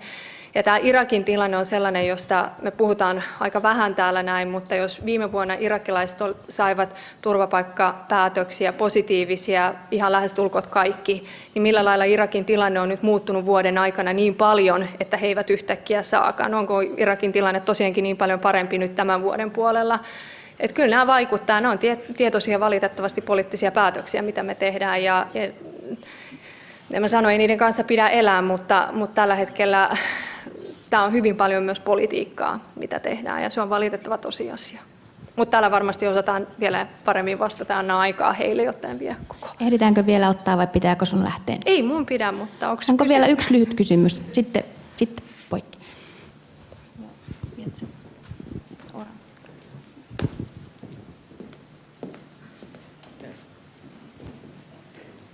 No kysyn suomeksi, niin en voi olla kysymättä liittyy tähän Irakiin ja kun Suomessa korostettu pikkuhiljaa sitä, että pitää mennä niihin syihin, minkä takia Eurooppaan tulee nyt nämä kansainvaellukset, niin satuin olemaan Washingtonissa 9/11 tilanteissa ja kyllä siellä keskusteltiin aika paljon sitä, että loppujen lopuksi kun niihin perussyihin mentiin, että onko läntisellä maailmalla synti taakka, kun me lähdimme demokratiaa puolustamaan, ajan Husseinia pois, ajan Egyptistä diktaattoria pois, Tunisiasta ja niin päin pois.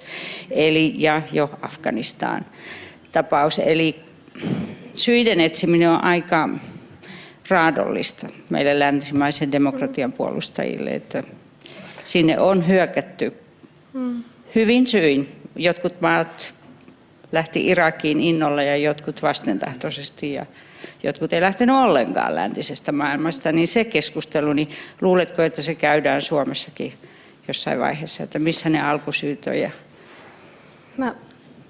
Mä kovasti toivon näin, tai vähintäänkin niin kuin osataan arvioida myös se, mitä itse ollaan tehty.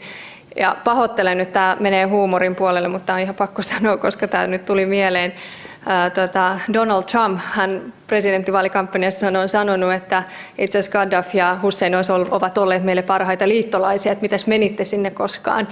Ja tämä on niin kuin tämä toinen puoli, mutta kaikessa niin kuin tässä kurjuudessaan, traagisuudessaan, Afganistanissa, jota itse tietenkin seuraan paljon sen takia, että on ollut lähtömaa, niin kyllä afganistanilaiset, minkä takia he eivät tällä hetkellä luota siihen, että mitä kansainväliset joukot tekevät. He tietää, että tietyn ajan ollaan täällä ja tietyt syyt ja perustelut siihen on olemassa, jossain vaiheessa meidät jälleen kerran jätetään. Ja tämä pallon heittely niin kuin tunnetaan jo niin varsin hyvin, on se sitten aikanaan Neuvostoliitto, Venäjä, Yhdysvallat.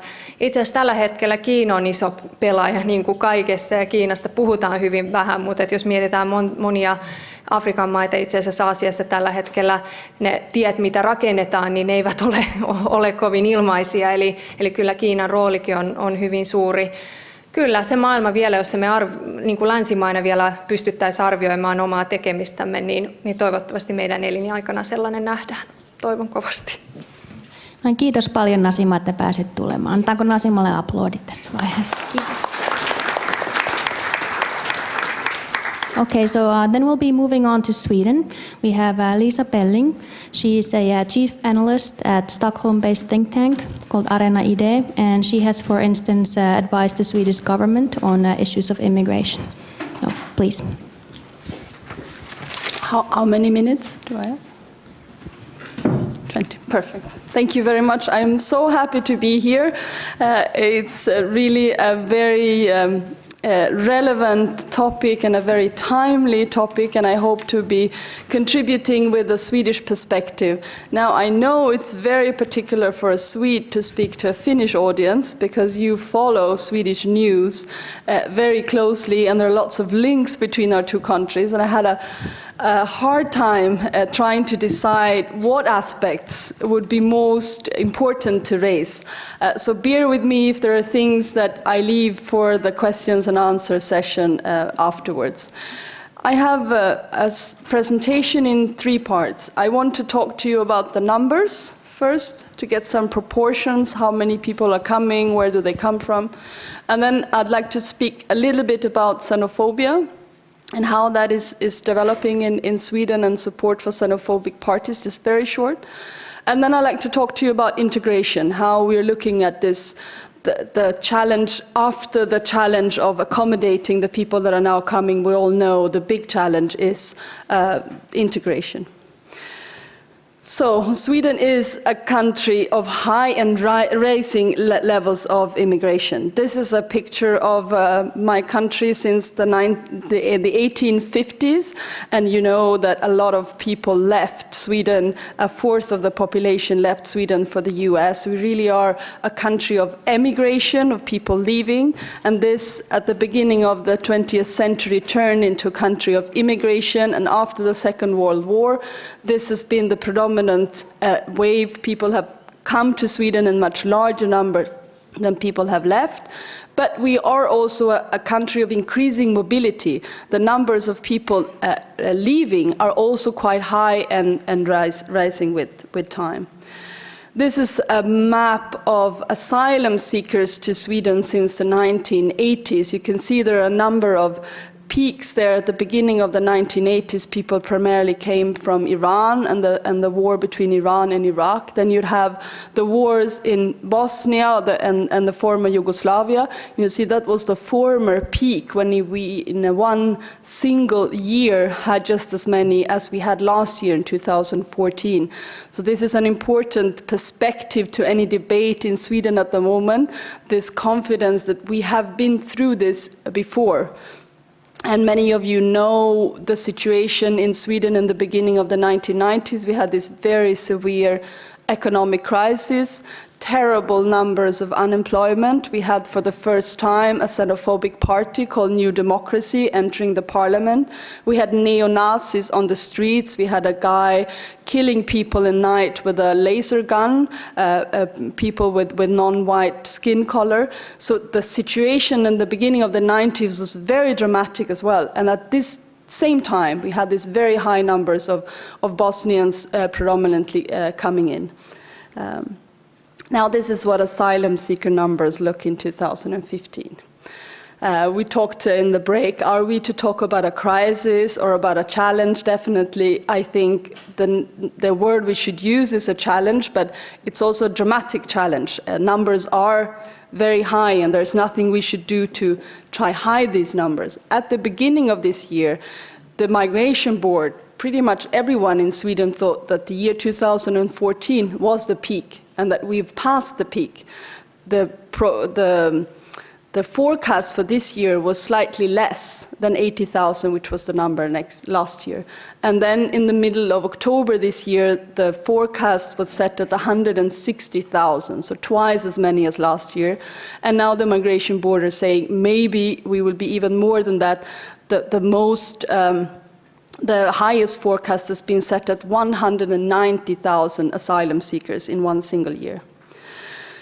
So what does the numbers look like the last week? I was busy updating my presentation just now because the Swedish Migration Board releases new numbers all the time, and I wanted to show you the very last statistics. This is what happened during the last week, and you can see that in the last few days, that's yesterday and the day before yesterday, there's been quite a substantial decrease. This is partly because it's weekend. It seems there is a decrease over the weekend, but there has been a tendency to a decrease, which is mainly attributed to the fact that there are border controls being introduced. So on the 16th of November, there were border controls, and you can see this and this numbers that they were higher before the border controls, 1,800 people every day. Now, every day, it's a lot of people coming. If you've ever organized a camp, to put up tents for 1,800 people is quite a logistic thing, and this is people arriving every day. Now, this is what it looks like. If you look at the last 2 weeks, you can see that there is this slight tendency of decrease, but that the numbers per day are still very high.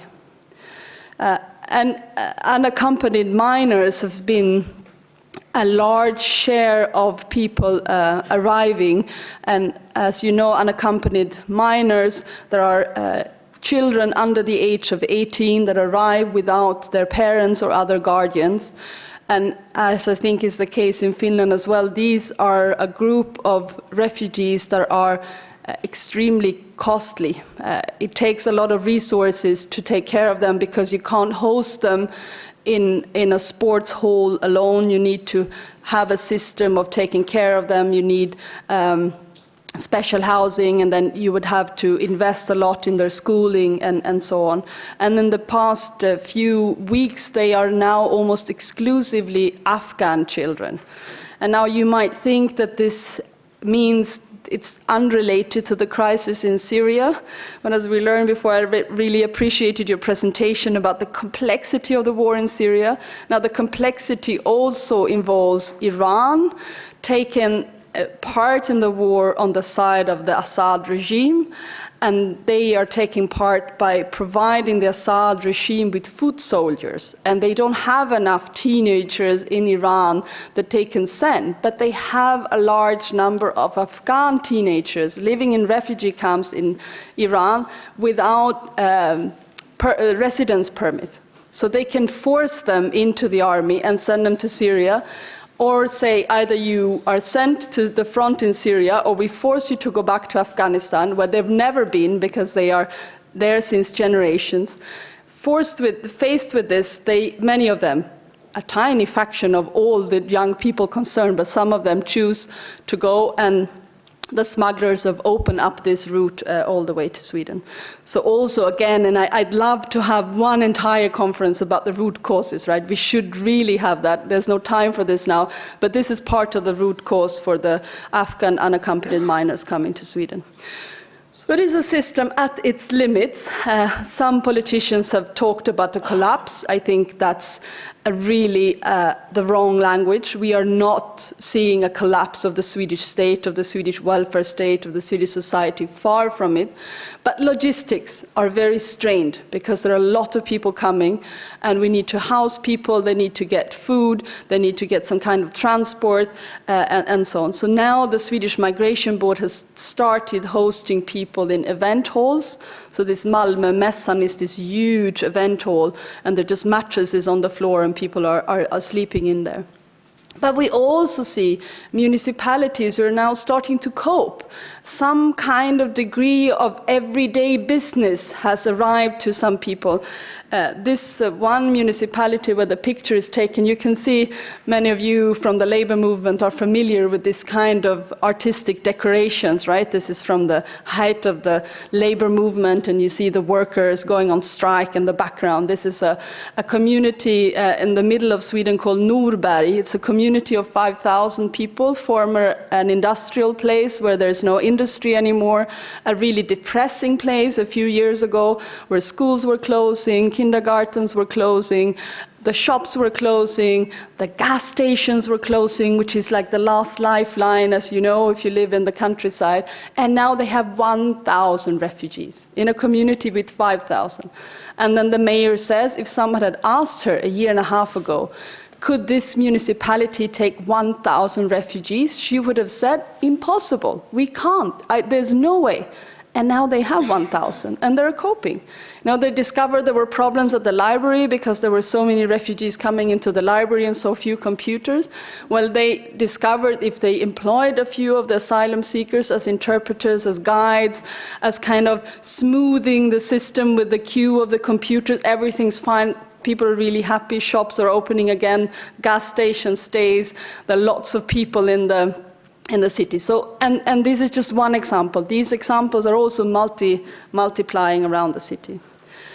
Xenophobia, how are we doing? This is the long-term perspective, and I think it's the same in Finland as well. If you take the really long-term perspective, this goes back to 1990, and you ask people, should Sweden accept less refugees? There's always less people who said, yes, we are at the limit, we should receive less. And there's always more people who said that's a bad idea to accept less refugees. These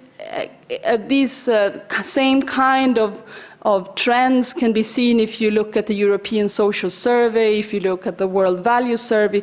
People are less xenophobic and less racist with time. But there is a residual. There are still people who are xenophobic or racist. There are still enough of them to be mobilized into xenophobic parties. So this is important to remember both of these things. The long-term trend is great. In short term, still enough people can be mobilized in order for xenophobic parties to enter the parliament. Well, what happened to the Sweden Democrats in this very dramatic situation with twice as many asylum applications as last year, which was the peak, the 1 year when we had as many as when the Balkan war. They were elected at 12.7%. They now have 17%. They don't have 25 or 30%, as you might imagine.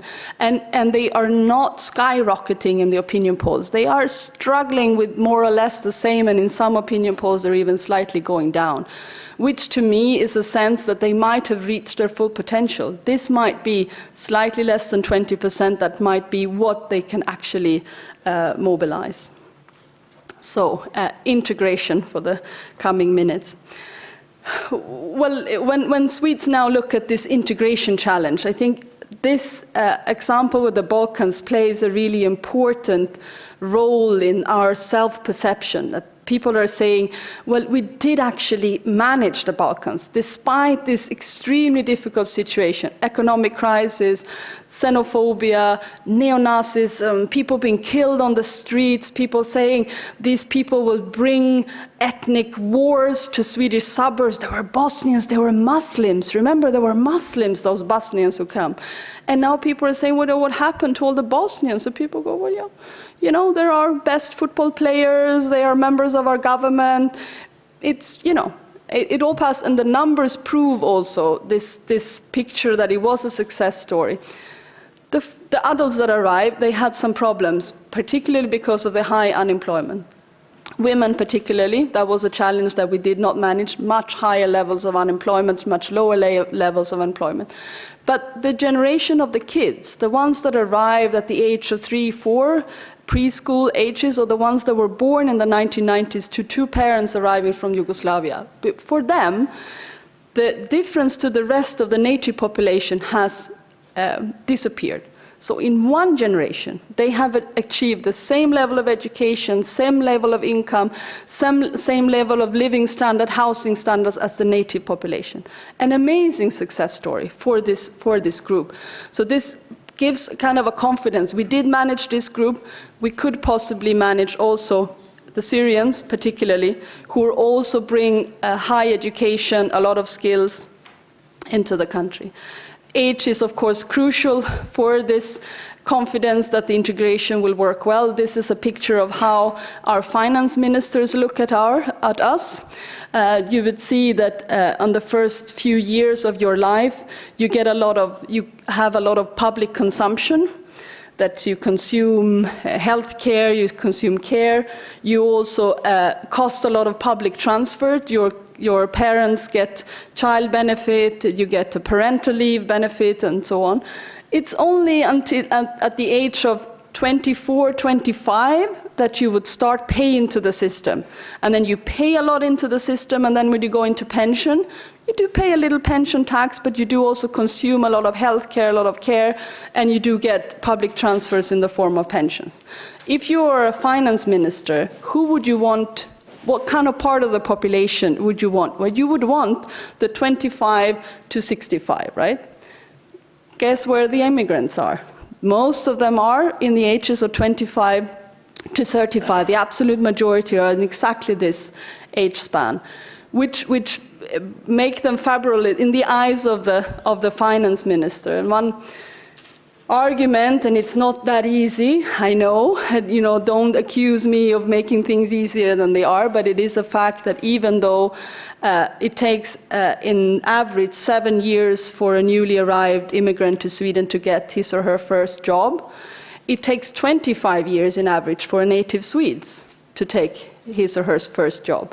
So these are, we have this age, we have these numbers of years to play with, and the break-even point of employment of immigrants is not the same as the break-even point of the native population, because the immigrants have not costed us child benefits, parental leave benefits, healthcare, education, and so on.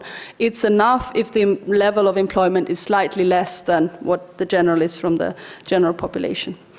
So, where are we in integration? If you measure only integration policies, we are regularly placed as number 1. Finland as well is up there. Do you see number 4? This is MyPEX, this is this European integration survey. And then everyone would laugh and say, what does it matter if you're best in policies if the result is not the best? Of course, this is great. We have great policies also in Finland on acquisition of long-term permanency, of non-discrimination rules, even though, all system needs, repair and entertainment, but we have a good base.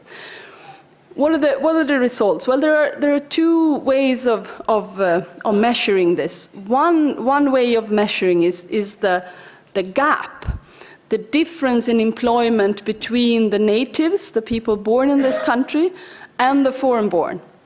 In the Swedish case, this gap is quite big, and it's the largest gap in all the OECD countries.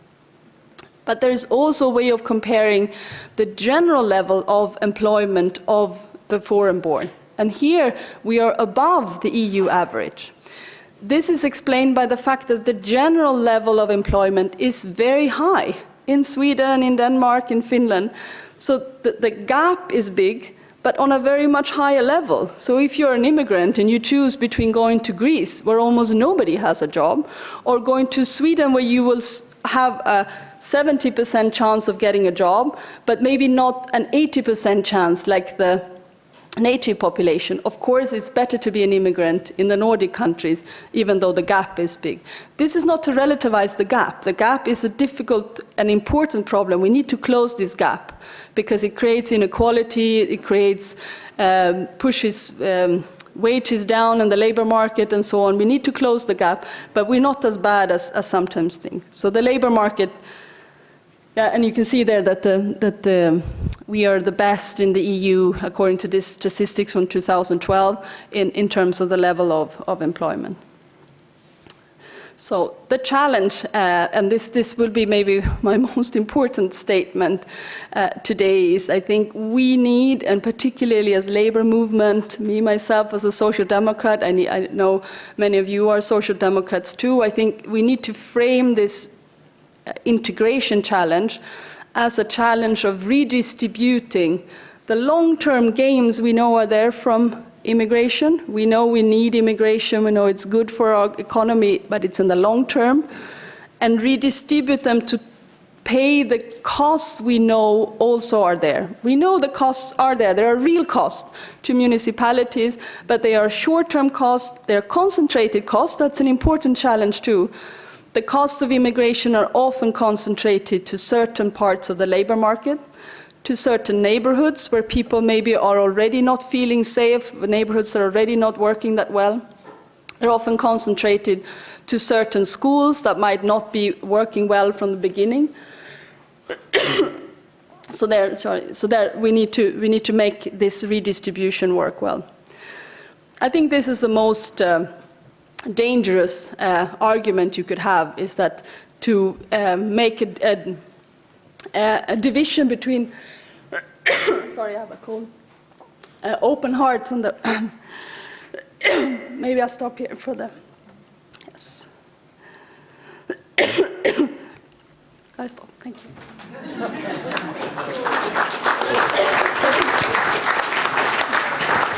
Okay, thank you, Lisa, for a very interesting presentation. Hopefully you can share some of those facts later on with us in the question and answer period. So next we will be moving on to learn about developments in Germany. We have Gero Maas. He's the director of Friedrich Ebert Stiftung Nordic office. And Kalevi Sorsa Foundation, of course, is really pleased to have a very active, ongoing collaboration with Friedrich Ebert Stiftung and Mr. Maas. This one? Floor is yours. Okay.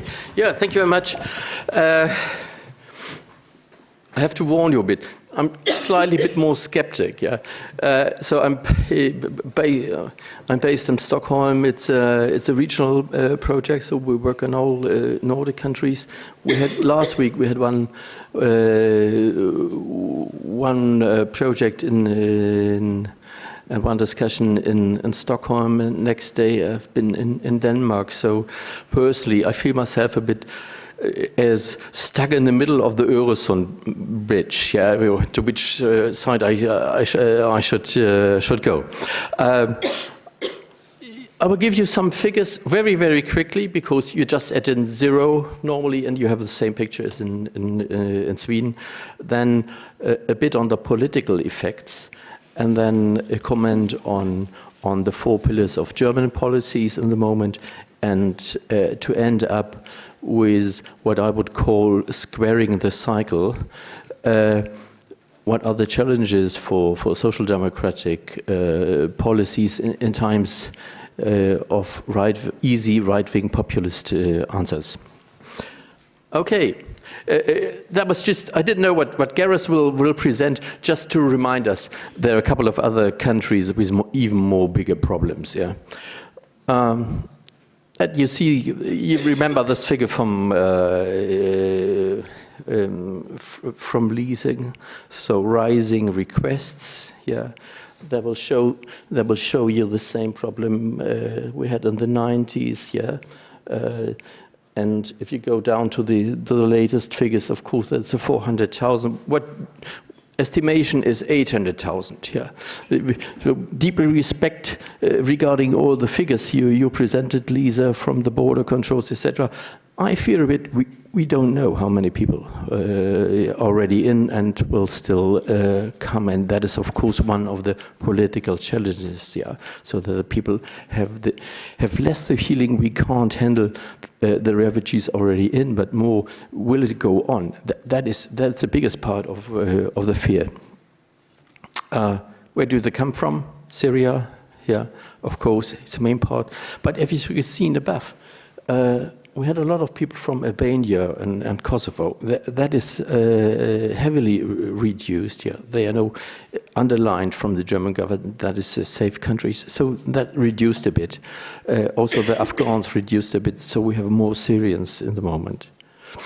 I skip this. Demography. In the long-term perspective, I think Germany needs migration. Yeah, you can see we are a heavily aging society, and then the blue and the beige ones, the brown ones, are the Germans with migration background or foreigners. So finally, in the long run, we need them. That's a procedure. That's how it is. Yeah, but is it really working? I'm not quite sure. Yeah. as we also say, if you look in the official statement, it takes 6 months. That's illusion, of course. It takes much more time, and we have to work on this. Working possibilities is limited. Recent changes, as I said, Kosovo, Albania, declared safe countries. We have the willingness to foster deportations. We are back to Dublin. What does it mean? I mean, Ernst told us, what can it mean? From the 160,000, I can still remember these pictures from Greece, the Greek Prime Minister and Martin Schulz be there. Oh, big party. Nothing happened. We had a big debate on family joinings. Of course, should we? And often, maybe you followed it in the morning. The Minister of Internal Affairs said, we will reduce it. In the evening, he took it back. So it's also from the political side of you, a lot of uncertainty there. By the way, we passed a new law on migration and how to handle the burden between the federal level and the state level and the community. It took 6 weeks. Quick. So in future, when politics will tell you, that will take time here. No, if there's pressure, it can go very, very fast. The mood is changing. In the beginning it was very, very positive. We are month by month, week by week, it goes a bit more in the negative direction. Effects, and I will quickly go through that and come back to a couple of points. What I found really very, very positive is still very unexpected, huge voluntary work. That is very, very, very good news, I think. And also what Angela Merkel said, this "Wir schaffen das" in the end of August. I know internationally that was heavily debated, but I think at this moment it was a sign of humanitarian, of course, but it was also a clear sign into the German society. It was a necessary sign, and it was a kind of political lead, I think she took there. Of course, debatable are the external effects of this. But if you look back in Merkel's reputation and her style of politics, which was more listen, silence, listen, reflect, silence, listen, reflect, act. This time, a clear political message. As I said, is an increasing uncertainty what will happen. It's less about the people who are already there, but how many people will still come. Right-wing populists are on the rise. We have more and more violence against refugees and refugee homes. We have a newly debate on, is Germany a migration country? And what I found interesting in one of the interviews I read is Opaszowski is a future researcher, and he said in the long run Germany will get more conservative through migration. Interesting. Very important. Ministry of Internal Affairs and so other politicians said there's absolutely no connection between criminality and terrorism, danger and refugees. And much more skeptic I would be on the perspective of integration, education, vocational training, job market, etc. in Germany. That is also very hard to describe and to compare, of course. If you take the OECD report from 2015, I think they would take a slightly more negative or skeptic view on this. And as always with statistics, what Churchill said, I only believe in the statistics I made up myself. So it is, and of course it's not only a problem and a question of what happens on the labor market, but also how the whole society reacts, how the political social culture changes and is in a way of to be more acceptance. Right wing on the rise, you can see in the AfD, Alternative für Deutschland, they started as an anti-Euro party. Early this year they split up. and this more kind of neoliberal anti-Euro wing, yeah, they created a new party, play absolutely no role more in Germany. And what you have now as AfD is really the hard right-wing populists there, without the neoliberals and the anti-Euros. They are on the rise. Yeah, political satisfaction with Angela Merkel, yeah, is down. But if you look back, there is always a kind of midterm blues, yeah, in German politics. Yeah? So it's between the elections 4 years, and it always goes down in the middle. So I have seen a couple of medias already. Oh, that's the beginning of the end of Merkel. I would say, let's wait and see. Let's wait and see. Yeah.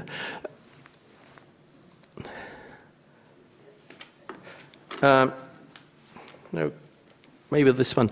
What you can see at the moment, there are 4 parts or 4 pillars of German government policies. The first is there are still no upper limits.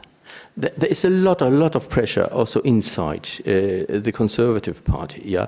And as the party, Social Democratic Party leader Gabriel said in one speech, yeah, we are ready to give her asylum, yeah. And a lot of more kind of willingness to accept Merkel's people inside the Social Democratic Party as well as inside the Green Party. So, parentheses, maybe preparing for the next elections, conservative Green government, question mark. Then second pillar is, of course, share the burden across Europe. Yeah, my God, I think it must be very difficult for Merkel to go to Turkey, yeah. And we had a lot of problems, by the way, also between the, not only on the government level, in a lot of ways, yeah. For example, for the foundation, we have all political foundations are in Turkey, also the conservatives. They had a lot of problems, yeah. So kind of spying, etc. Thirdly, strengthen controls and processing of asylum seekers at European external borders, so that is Turkey, etc., and then negotiate with transit countries and other foreign policy measures that is concerning Afghanistan, that's above all concerning Syria. What does it mean for Social Democrats? I think it's from my point of view, it's really like squaring the cycle, yeah. So our challenge is if we want to avoid these easy answers, yeah. And if I combine it also with a short, quick look into the SPD's internal debate, it's not only that the Conservative Party is discussing it, also the Social Dems are discussing it, and you can see a kind of social divide. So a blue-collar worker is discussing it in a different way than the teacher. Yeah, you see the kind of vertical, yeah, level of debate. So what the heads of the party are discussing and the so-called Basis, the basic, is different. But there's also a horizontal debate line that is very important. That is, in Germany, as to a certain part in Sweden, of course. The federal level is fixing the frame, but the burden of integration is carried by the communities, by the states, by the Bundesländer, and by the cities, etc. And there you can see, of course, kind of really different approaches and in this respect. So I go quickly through these four points. Is, I think, value-driven politics. Yeah, I think we have to stand up for our humanitarian commitments, but don't be naive. Yeah. So what happens on the right-wing populist side? And this means, for me, we have to make a clear decision between what is political refugee and asylum policy, and when the people are coming for a lack of economic prospects. Maybe that sounds a bit too naive as well.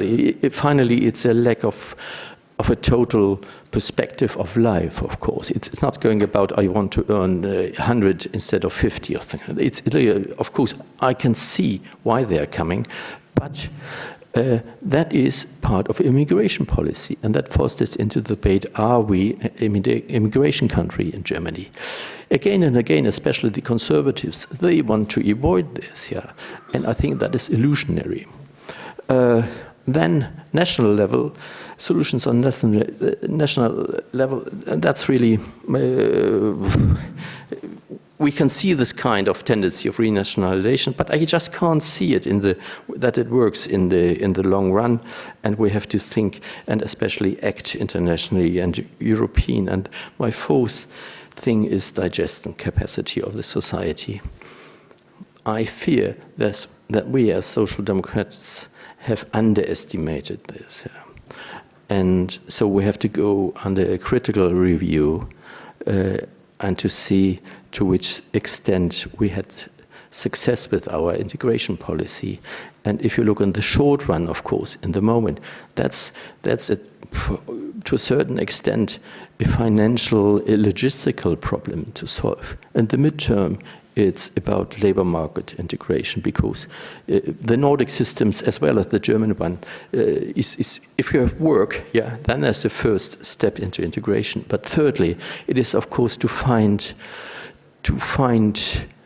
maybe a new vision of an immigration society, and we don't have this for the moment. We still think that's a kind of phenomenon that will go away. No, it won't. We will need a vision of a new kind of immigration society that's not only an economic or social one, that's also cultural, political. Thank you. Thank you, Gero. So next up we will have commentary by Pasi Saukkonen. He's the director of the Finnish Foundation for Cultural Policy Research and also the senior researcher at the City of Helsinki Urban Facts. And he will be commenting on all the presentations that we have had in this second session. Yes, so we have heard four very good, very informative speeches on immigration and integration in Europe, and actually it's quite difficult for me to give comments because I have so very little to criticize. How much time I do have? 15 minutes. Yes, indeed, it's very, very good speeches, and that's indeed what we also need in Europe, is a possibility to exchange ideas, get experiences from different countries, and to go on also on detail on what is taking place in different places, what is taking place at the moment, what might be taking place in the near future, and what we should think about all that. Right. I'll focus on the concept of integration that all of you touched upon, at least at some parts of your speeches. We are now in the middle of a refugee. I also agree with Lisa that calling this a crisis is a bit too much. An asylum challenge in Europe, and very much of the contemporary debate is focusing on refugees and asylum seekers.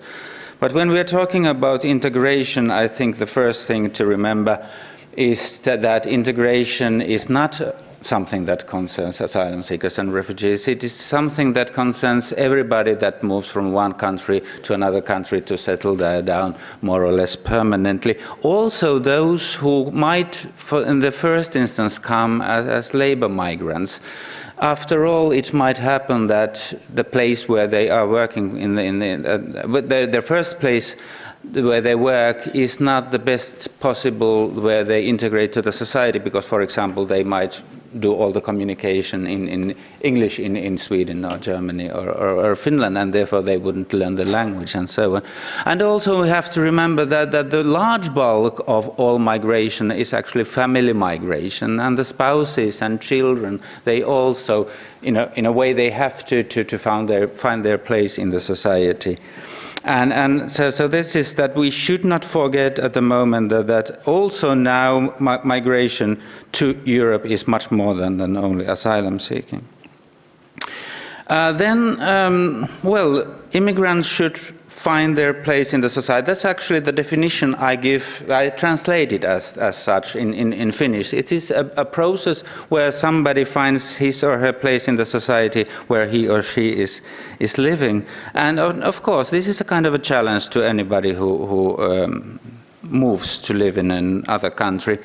But that's also some kind of a too narrow understanding of the question. I think we get fruitful ideas by taking a more broader look at it and thinking that everybody who lives in a society has to find his or her place in that society. And all we who are working with youth or have children and have seen their growing up, we know how difficult these societies are actually to find your place in, to integrate. This is not only a problem in a way or a challenge for immigrants, it's a question that is relevant for everybody. And it's not at all always so that immigrants should have somehow very different kinds of, let's say, problems or challenges than anybody else. So it's a question that is relevant to everybody. And then there's a third level, it's a societal integration, that the societies should learn their own identities anew to cope with the more diverse realities and also the more mobile realities. That it is the Finland of today is definitely not the Finland of 1980s and of 1950s, and it's the same of Germany, same of Sweden. And it's very interesting that in Germany you still have to go on discussing whether Germany is an Einwanderungsland or not, because it's already 50 years ago that it has been as such. And indeed, also Finland, also Sweden. I think Sweden is the most best proceeded country in Europe in the sense, in that way of redefining itself.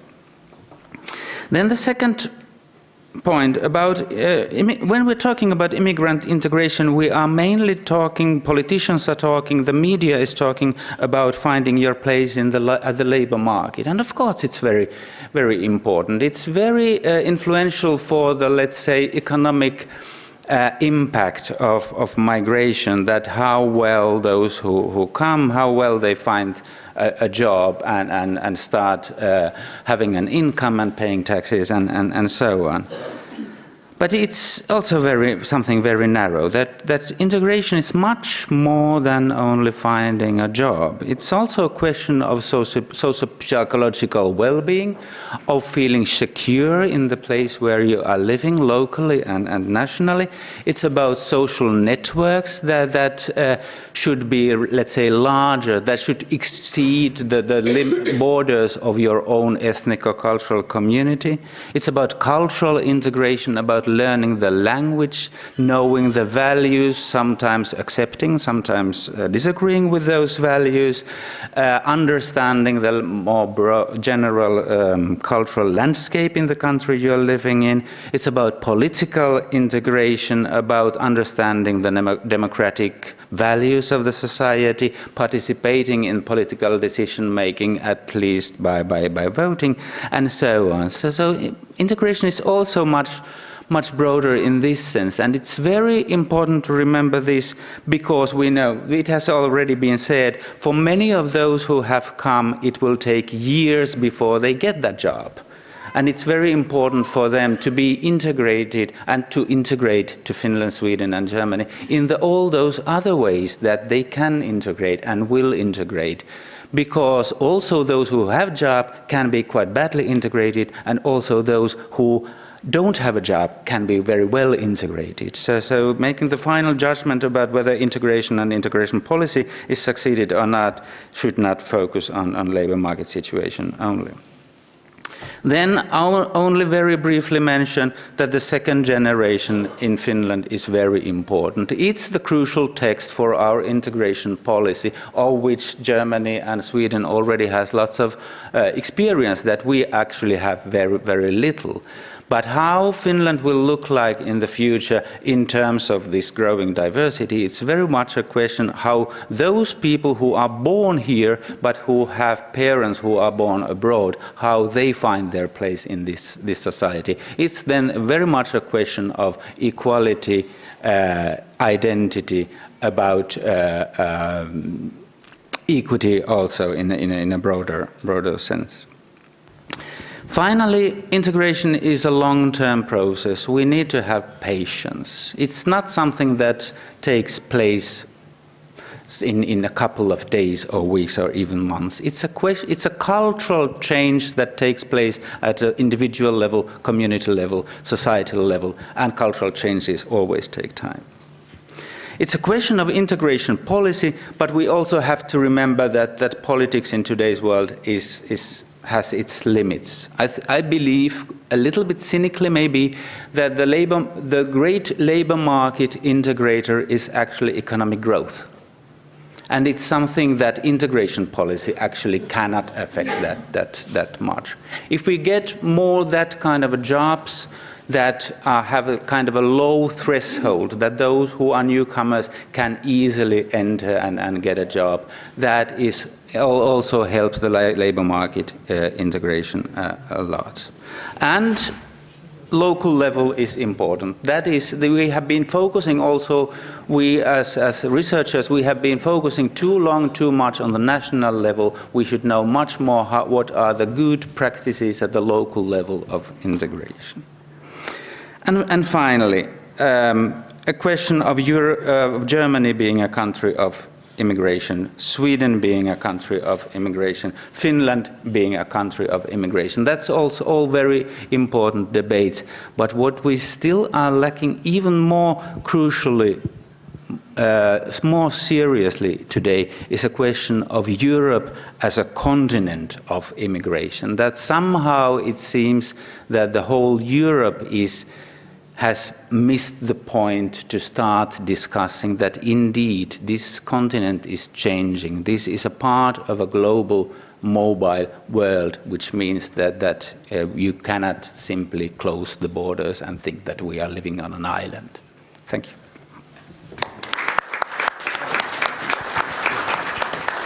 Thank you, Pasi.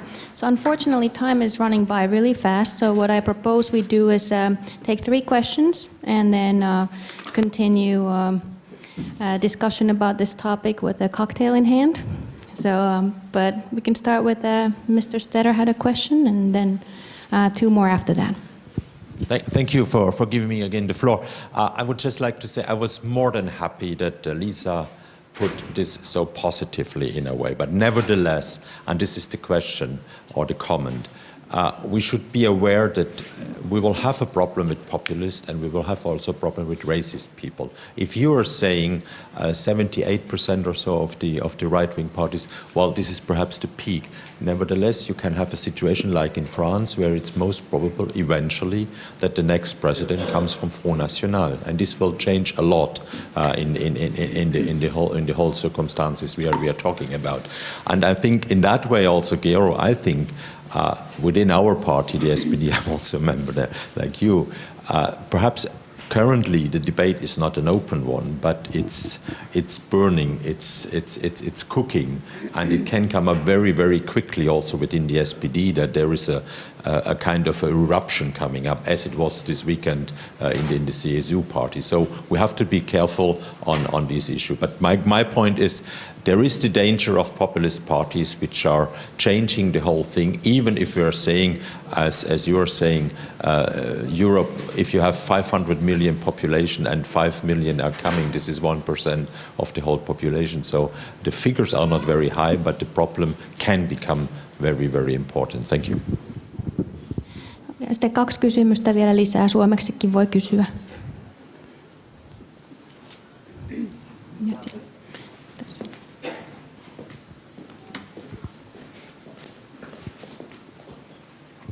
My question is about relationship between austerity politics and immigration. So austerity politics has failed to give us growth. So can we have success in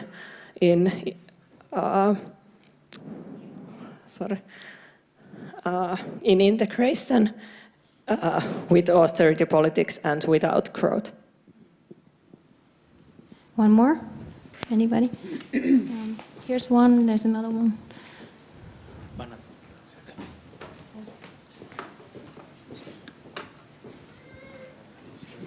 Thank you for the interesting presentations. I was wondering about the concept of integration. If we think of the countries or continents of immigration, like Australia or Canada or US, in those places you actually see clear distinctions between the communities, so the Indians and the Koreans and the Italians all have kept a lot of their identity. So what is it actually that we want the people to integrate to when they come to Finland or to Nordic countries or to Europe? Okay, who wants to respond, or should we just have a round? Everybody can comment. Who wants to? You can start. Use the one, the handheld. This one, is it working? Yes. No, thank you very much for this reminder that xenophobia is a very real threat. In my mind, I think as social democrats, the only way we can meet this is to frame the issue of immigration as an issue of redistribution. And that's our best sport. No one is better at redistribution than we are. And it's because it's so clearly an issue where you need to redistribute from long-term gains to short-term costs, and where you need to redistribute these long-term diffuse gains to very real costs that are not evenly carried. They are carried by people are in sectors of the labor market where they already have low wages, bad conditions. They're carried by people that already live in neighborhoods where they don't feel safe. They're carried by parents who already have their kids in school where they worry about the school results. So we need a very strong redistribution politics here. And of course, it's really difficult to combine this with austerity, because precisely these kinds of investments that you need to do in better schools, in better housing, in investment in growth, you can't do because of austerity. Now that the talk is about refugee Keynesianism, I don't care what kind of Keynesianism, but I do think we need some more Keynesianism in this continent. We need to do more investments, and what the forecast in Sweden now is that the growth in the coming years will be much higher than the forecast was before this large inflow of asylum seekers. Why? Because suddenly the state will have to invest. They will have to build houses. They will have to open up new classrooms. They will have to employ new teachers. They will have to employ a lot of people in social services. And this will actually boost consumption, and boosting consumption means boosting growth. So in the short-term perspective, at least, it looks fine. It's easy to say from the Swedish perspective because we can afford to borrow money. Some other European states cannot afford to borrow money to do this boosting exercise. But if you can, and if you're able to frame immigration as an investment that you need to optimize and not a cost you need to minimize, I think you are on the way of framing it in a social democratic way that can also win over some of the people that vote for the populist parties because they're worried about the redistribution. They're worried about living in unsafe neighborhoods. They're worried about the condition at school. They're worried about the condition at the labor market. And our answer to this has to be, there is a way of meeting this while keeping an open Europe. Gero, Pasi. Yeah, thank you. In Germany, you have an independent economic advisory council, yeah, and they quite recently said that's absolutely no problem to finance the way for refugees, yeah, concerning Germany. I think we already see it in France, yeah, that the Commission said, of course, we have to take this into account. Often I also ask myself, what does it mean, austerity? Has there been austerity in Germany in the same extent as in Greece or in Spain? Honestly, no, never. Yeah, of course, we had this famous Agenda 2010, and we had a lot of social side effects, of course. Yeah, I don't want to minimize it, but never ever to this extent. as in Greece and in Spain. So I would be cautious to use it in a too inflationary way, the austerity. Integration, absolutely right, yeah. On the other hand, I think if we don't take into account that's what I meant with a digestion capacity of a society. So it goes step by step, yeah. And I totally agree. Optimism is always good, but I would opt for an optimistic realism, maybe, yeah. No, to take into account the difficulties, yeah. I mean, also from a social democratic point of view, if we are in a way too optimistic, yeah. Don't looking into the detail, don't want to see the problems, yeah? Do you really then think we end up in government then having the possibility to influence politics? I don't think so, yeah? So we don't have to go as far maybe as our Danish colleagues, yeah? So very, very skeptic, yeah. So we had a debate with the European Minister, Michael Roth, last week, and a couple of MPs from the Social Democrats. They were very, very skeptic, yeah. But maybe we find the middle way. And I think also what you said, we need a new concept of integration and a vision of a different society. The old kind of Nordic model, the old kind of image of Finnish society, of German society, that has come to an end. Thank you. And Pasi? Yes, only brief comments. I'm politically neutral myself, so I can think freely about what will take place in the political landscape. I also find it quite possible that there will be a kind of a populist, neo-nationalist takeover in European politics. It has taken place in some places already, and it's definitely not impossible that it will take place to such an extent that it will have an influence on the EU policies as well. But the point is that if that happens, will that kind of a national member state national policies and EU policies be in a way able to close the borders? No, it won't. Will it be able to produce that kind of a nostalgic, nationalistic, homogeneous national societies? No. So they will most probably quite badly miss their ideals, and what will happen then? That's the question that is puzzling me. About the concept of integration, I suppose that Finland is one of the very few countries I know where integration has been defined in the law.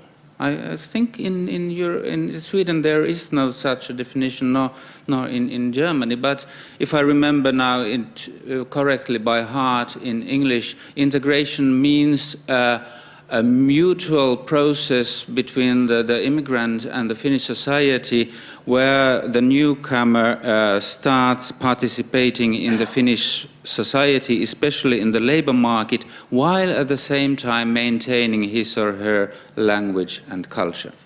It becomes very close to the Swedish one, and it was copied a little bit from there in the 1990s.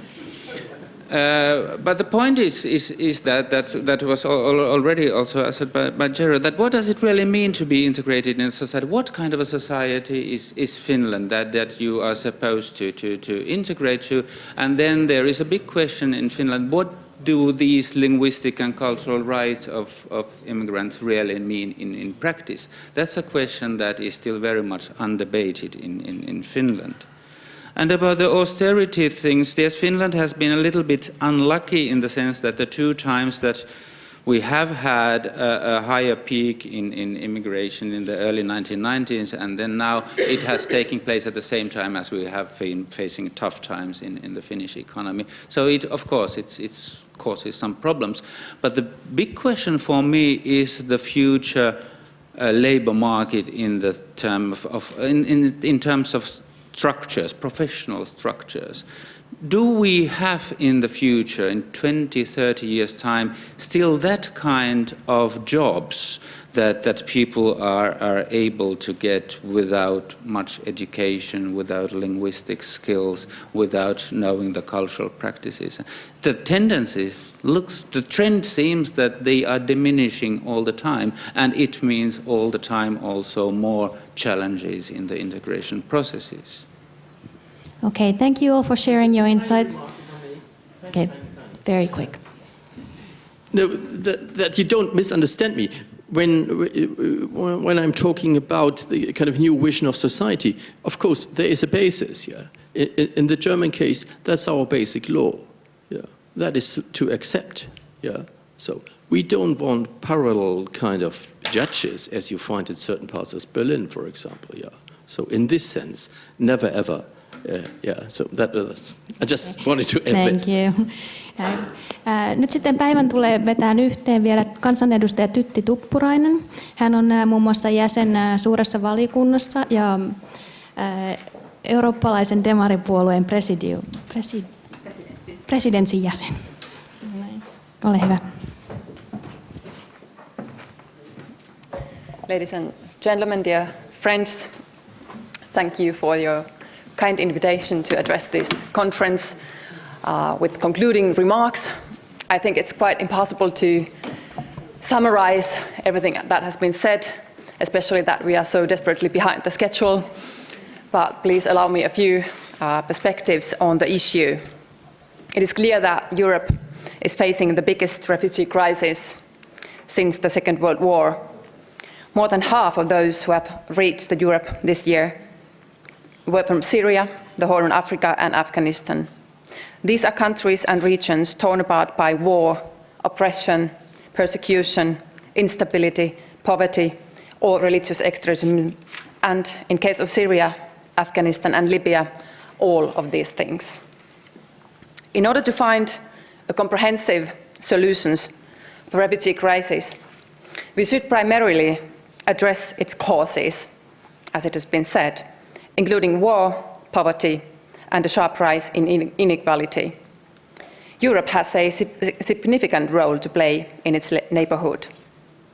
A strong cooperation with key partners in the region, such as Arab League and the African Union, will be key to developing a holistic strategy to deal with the multi-faced challenges triggering these massive migratory flows.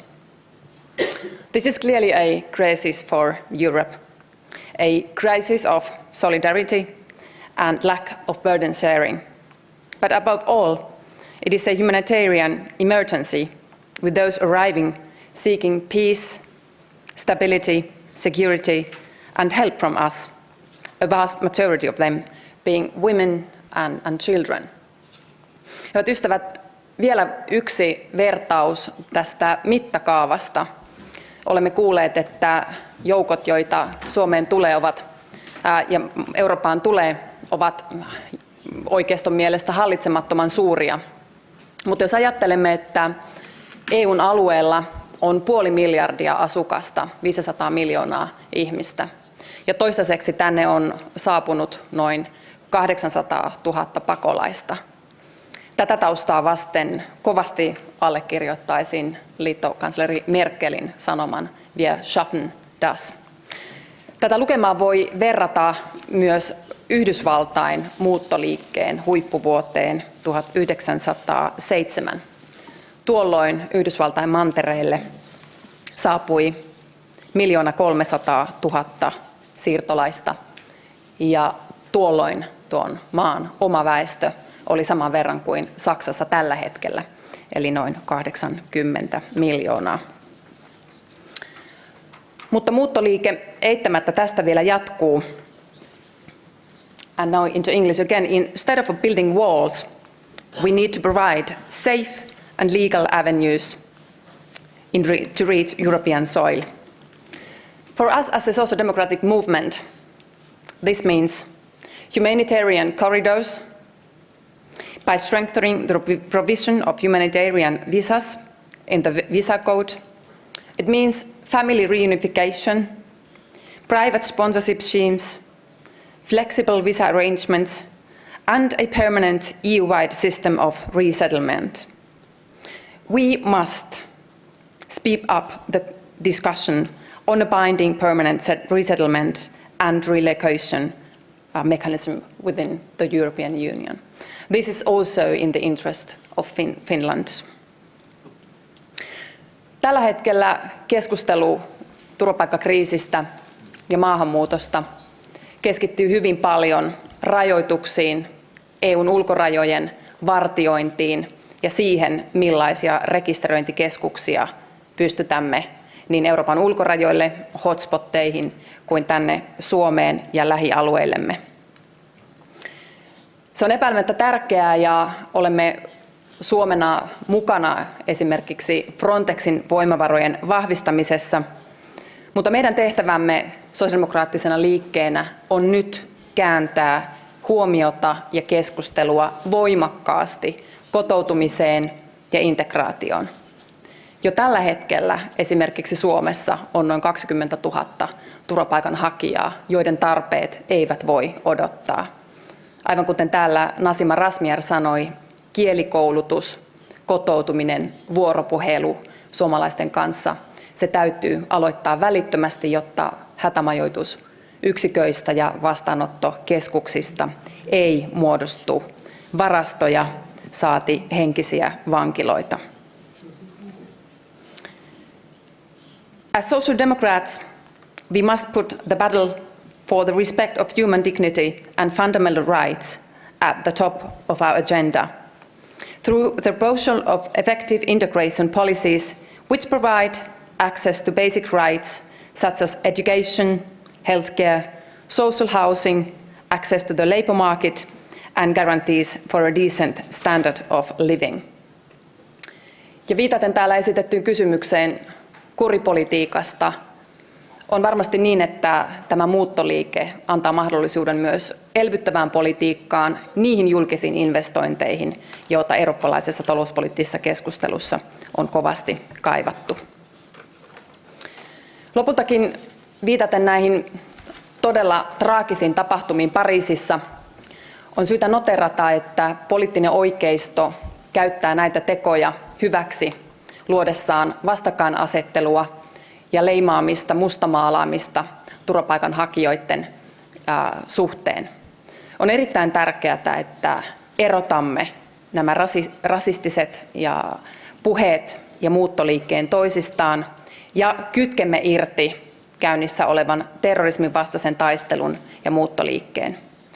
Näin otti kantaa Euroopan sosiaalidemokraattisen puolueen puheenjohtajisto viime torstaina Brysselissä, ja näin on myös maamme hallitus ja suuri valiokunta linjannut perjantaina antaessaan ministeri Orpolle ohjeita tulevaan sisäministerikokoukseen. Ei tule antaa yhtään retorisesti periksi, ei yhtään periksi rasismille, eikä tule väistyä poliittisen oikeiston edessä, kun he tätä vastakkainasettelua ja leimaamista rakentavat. Voi olla, että myös meidän tulisi entistä johdonmukaisemmin puhua ISIS-liikkeestä sen kansainvälisellä nimityksellä Daesh, jotta emme tulisi piilotajuisesti aina viitatessamme tähän terroristijärjestöön leimanneeksi myös uskontoa, islamia. ISIS on Islamic State, islamilainen valtio, ja joka kerta kun sen lausumme, helposti luomme ennakkoluuloja islamin uskoa kohtaan. On todella tärkeää sanoa ääneen vahvasti, että maltillinen islamilainen yhteisö on aivan yhtä järkyttynyt näistä terroriteoista kuin mitä me kaikki täällä esimerkiksi Suomessa tai Euroopassa. Sen sijaan, että kääntäisimme selkämme islamilaiselle yhteisölle, meidän tulee rakentaa vuoropuhelua islamilaisen yhteisön kanssa sen sijaan, että leimaisimme ja loisimme erilaisia pelkoja ikään kuin islamin uskosta terrorismin alkulähteenä. Meidän tulee vahvistaa maltillista islamia yhteisöissämme aivan täällä Suomessa ja koko Euroopan tasolla. Ja lopuksi, puheenjohtaja, to conclude, our European Social Democratic family We should lead the debate on the future of Europe. A Europe where refugees are treated in a human way, with dignity and respect of their fundamental rights. We are the founders of the European idea and need to protect its values and the legal norms in which they have been enshrined. The far and the populist right in Europe has no solution other than the promotion of fear and xenophobic language. Their narrative of fear does not correspond to our values. Ladies and gentlemen, it's compassion, understanding and practical solutions which are the only way forward. Kiitoksia. Thank you, ladies and gentlemen. Thank you, Tytti. Thank you, our speakers and our great audience. You know, Finland is a Lutheran country. You have to work hard in order to get your recreation time. But now it's recreation time. There will be some drinks in the lobby, and the chairman of our board, Party Secretary Reijo Paananen, will raise a glass for our foundation. Please have some refreshments in the lobby.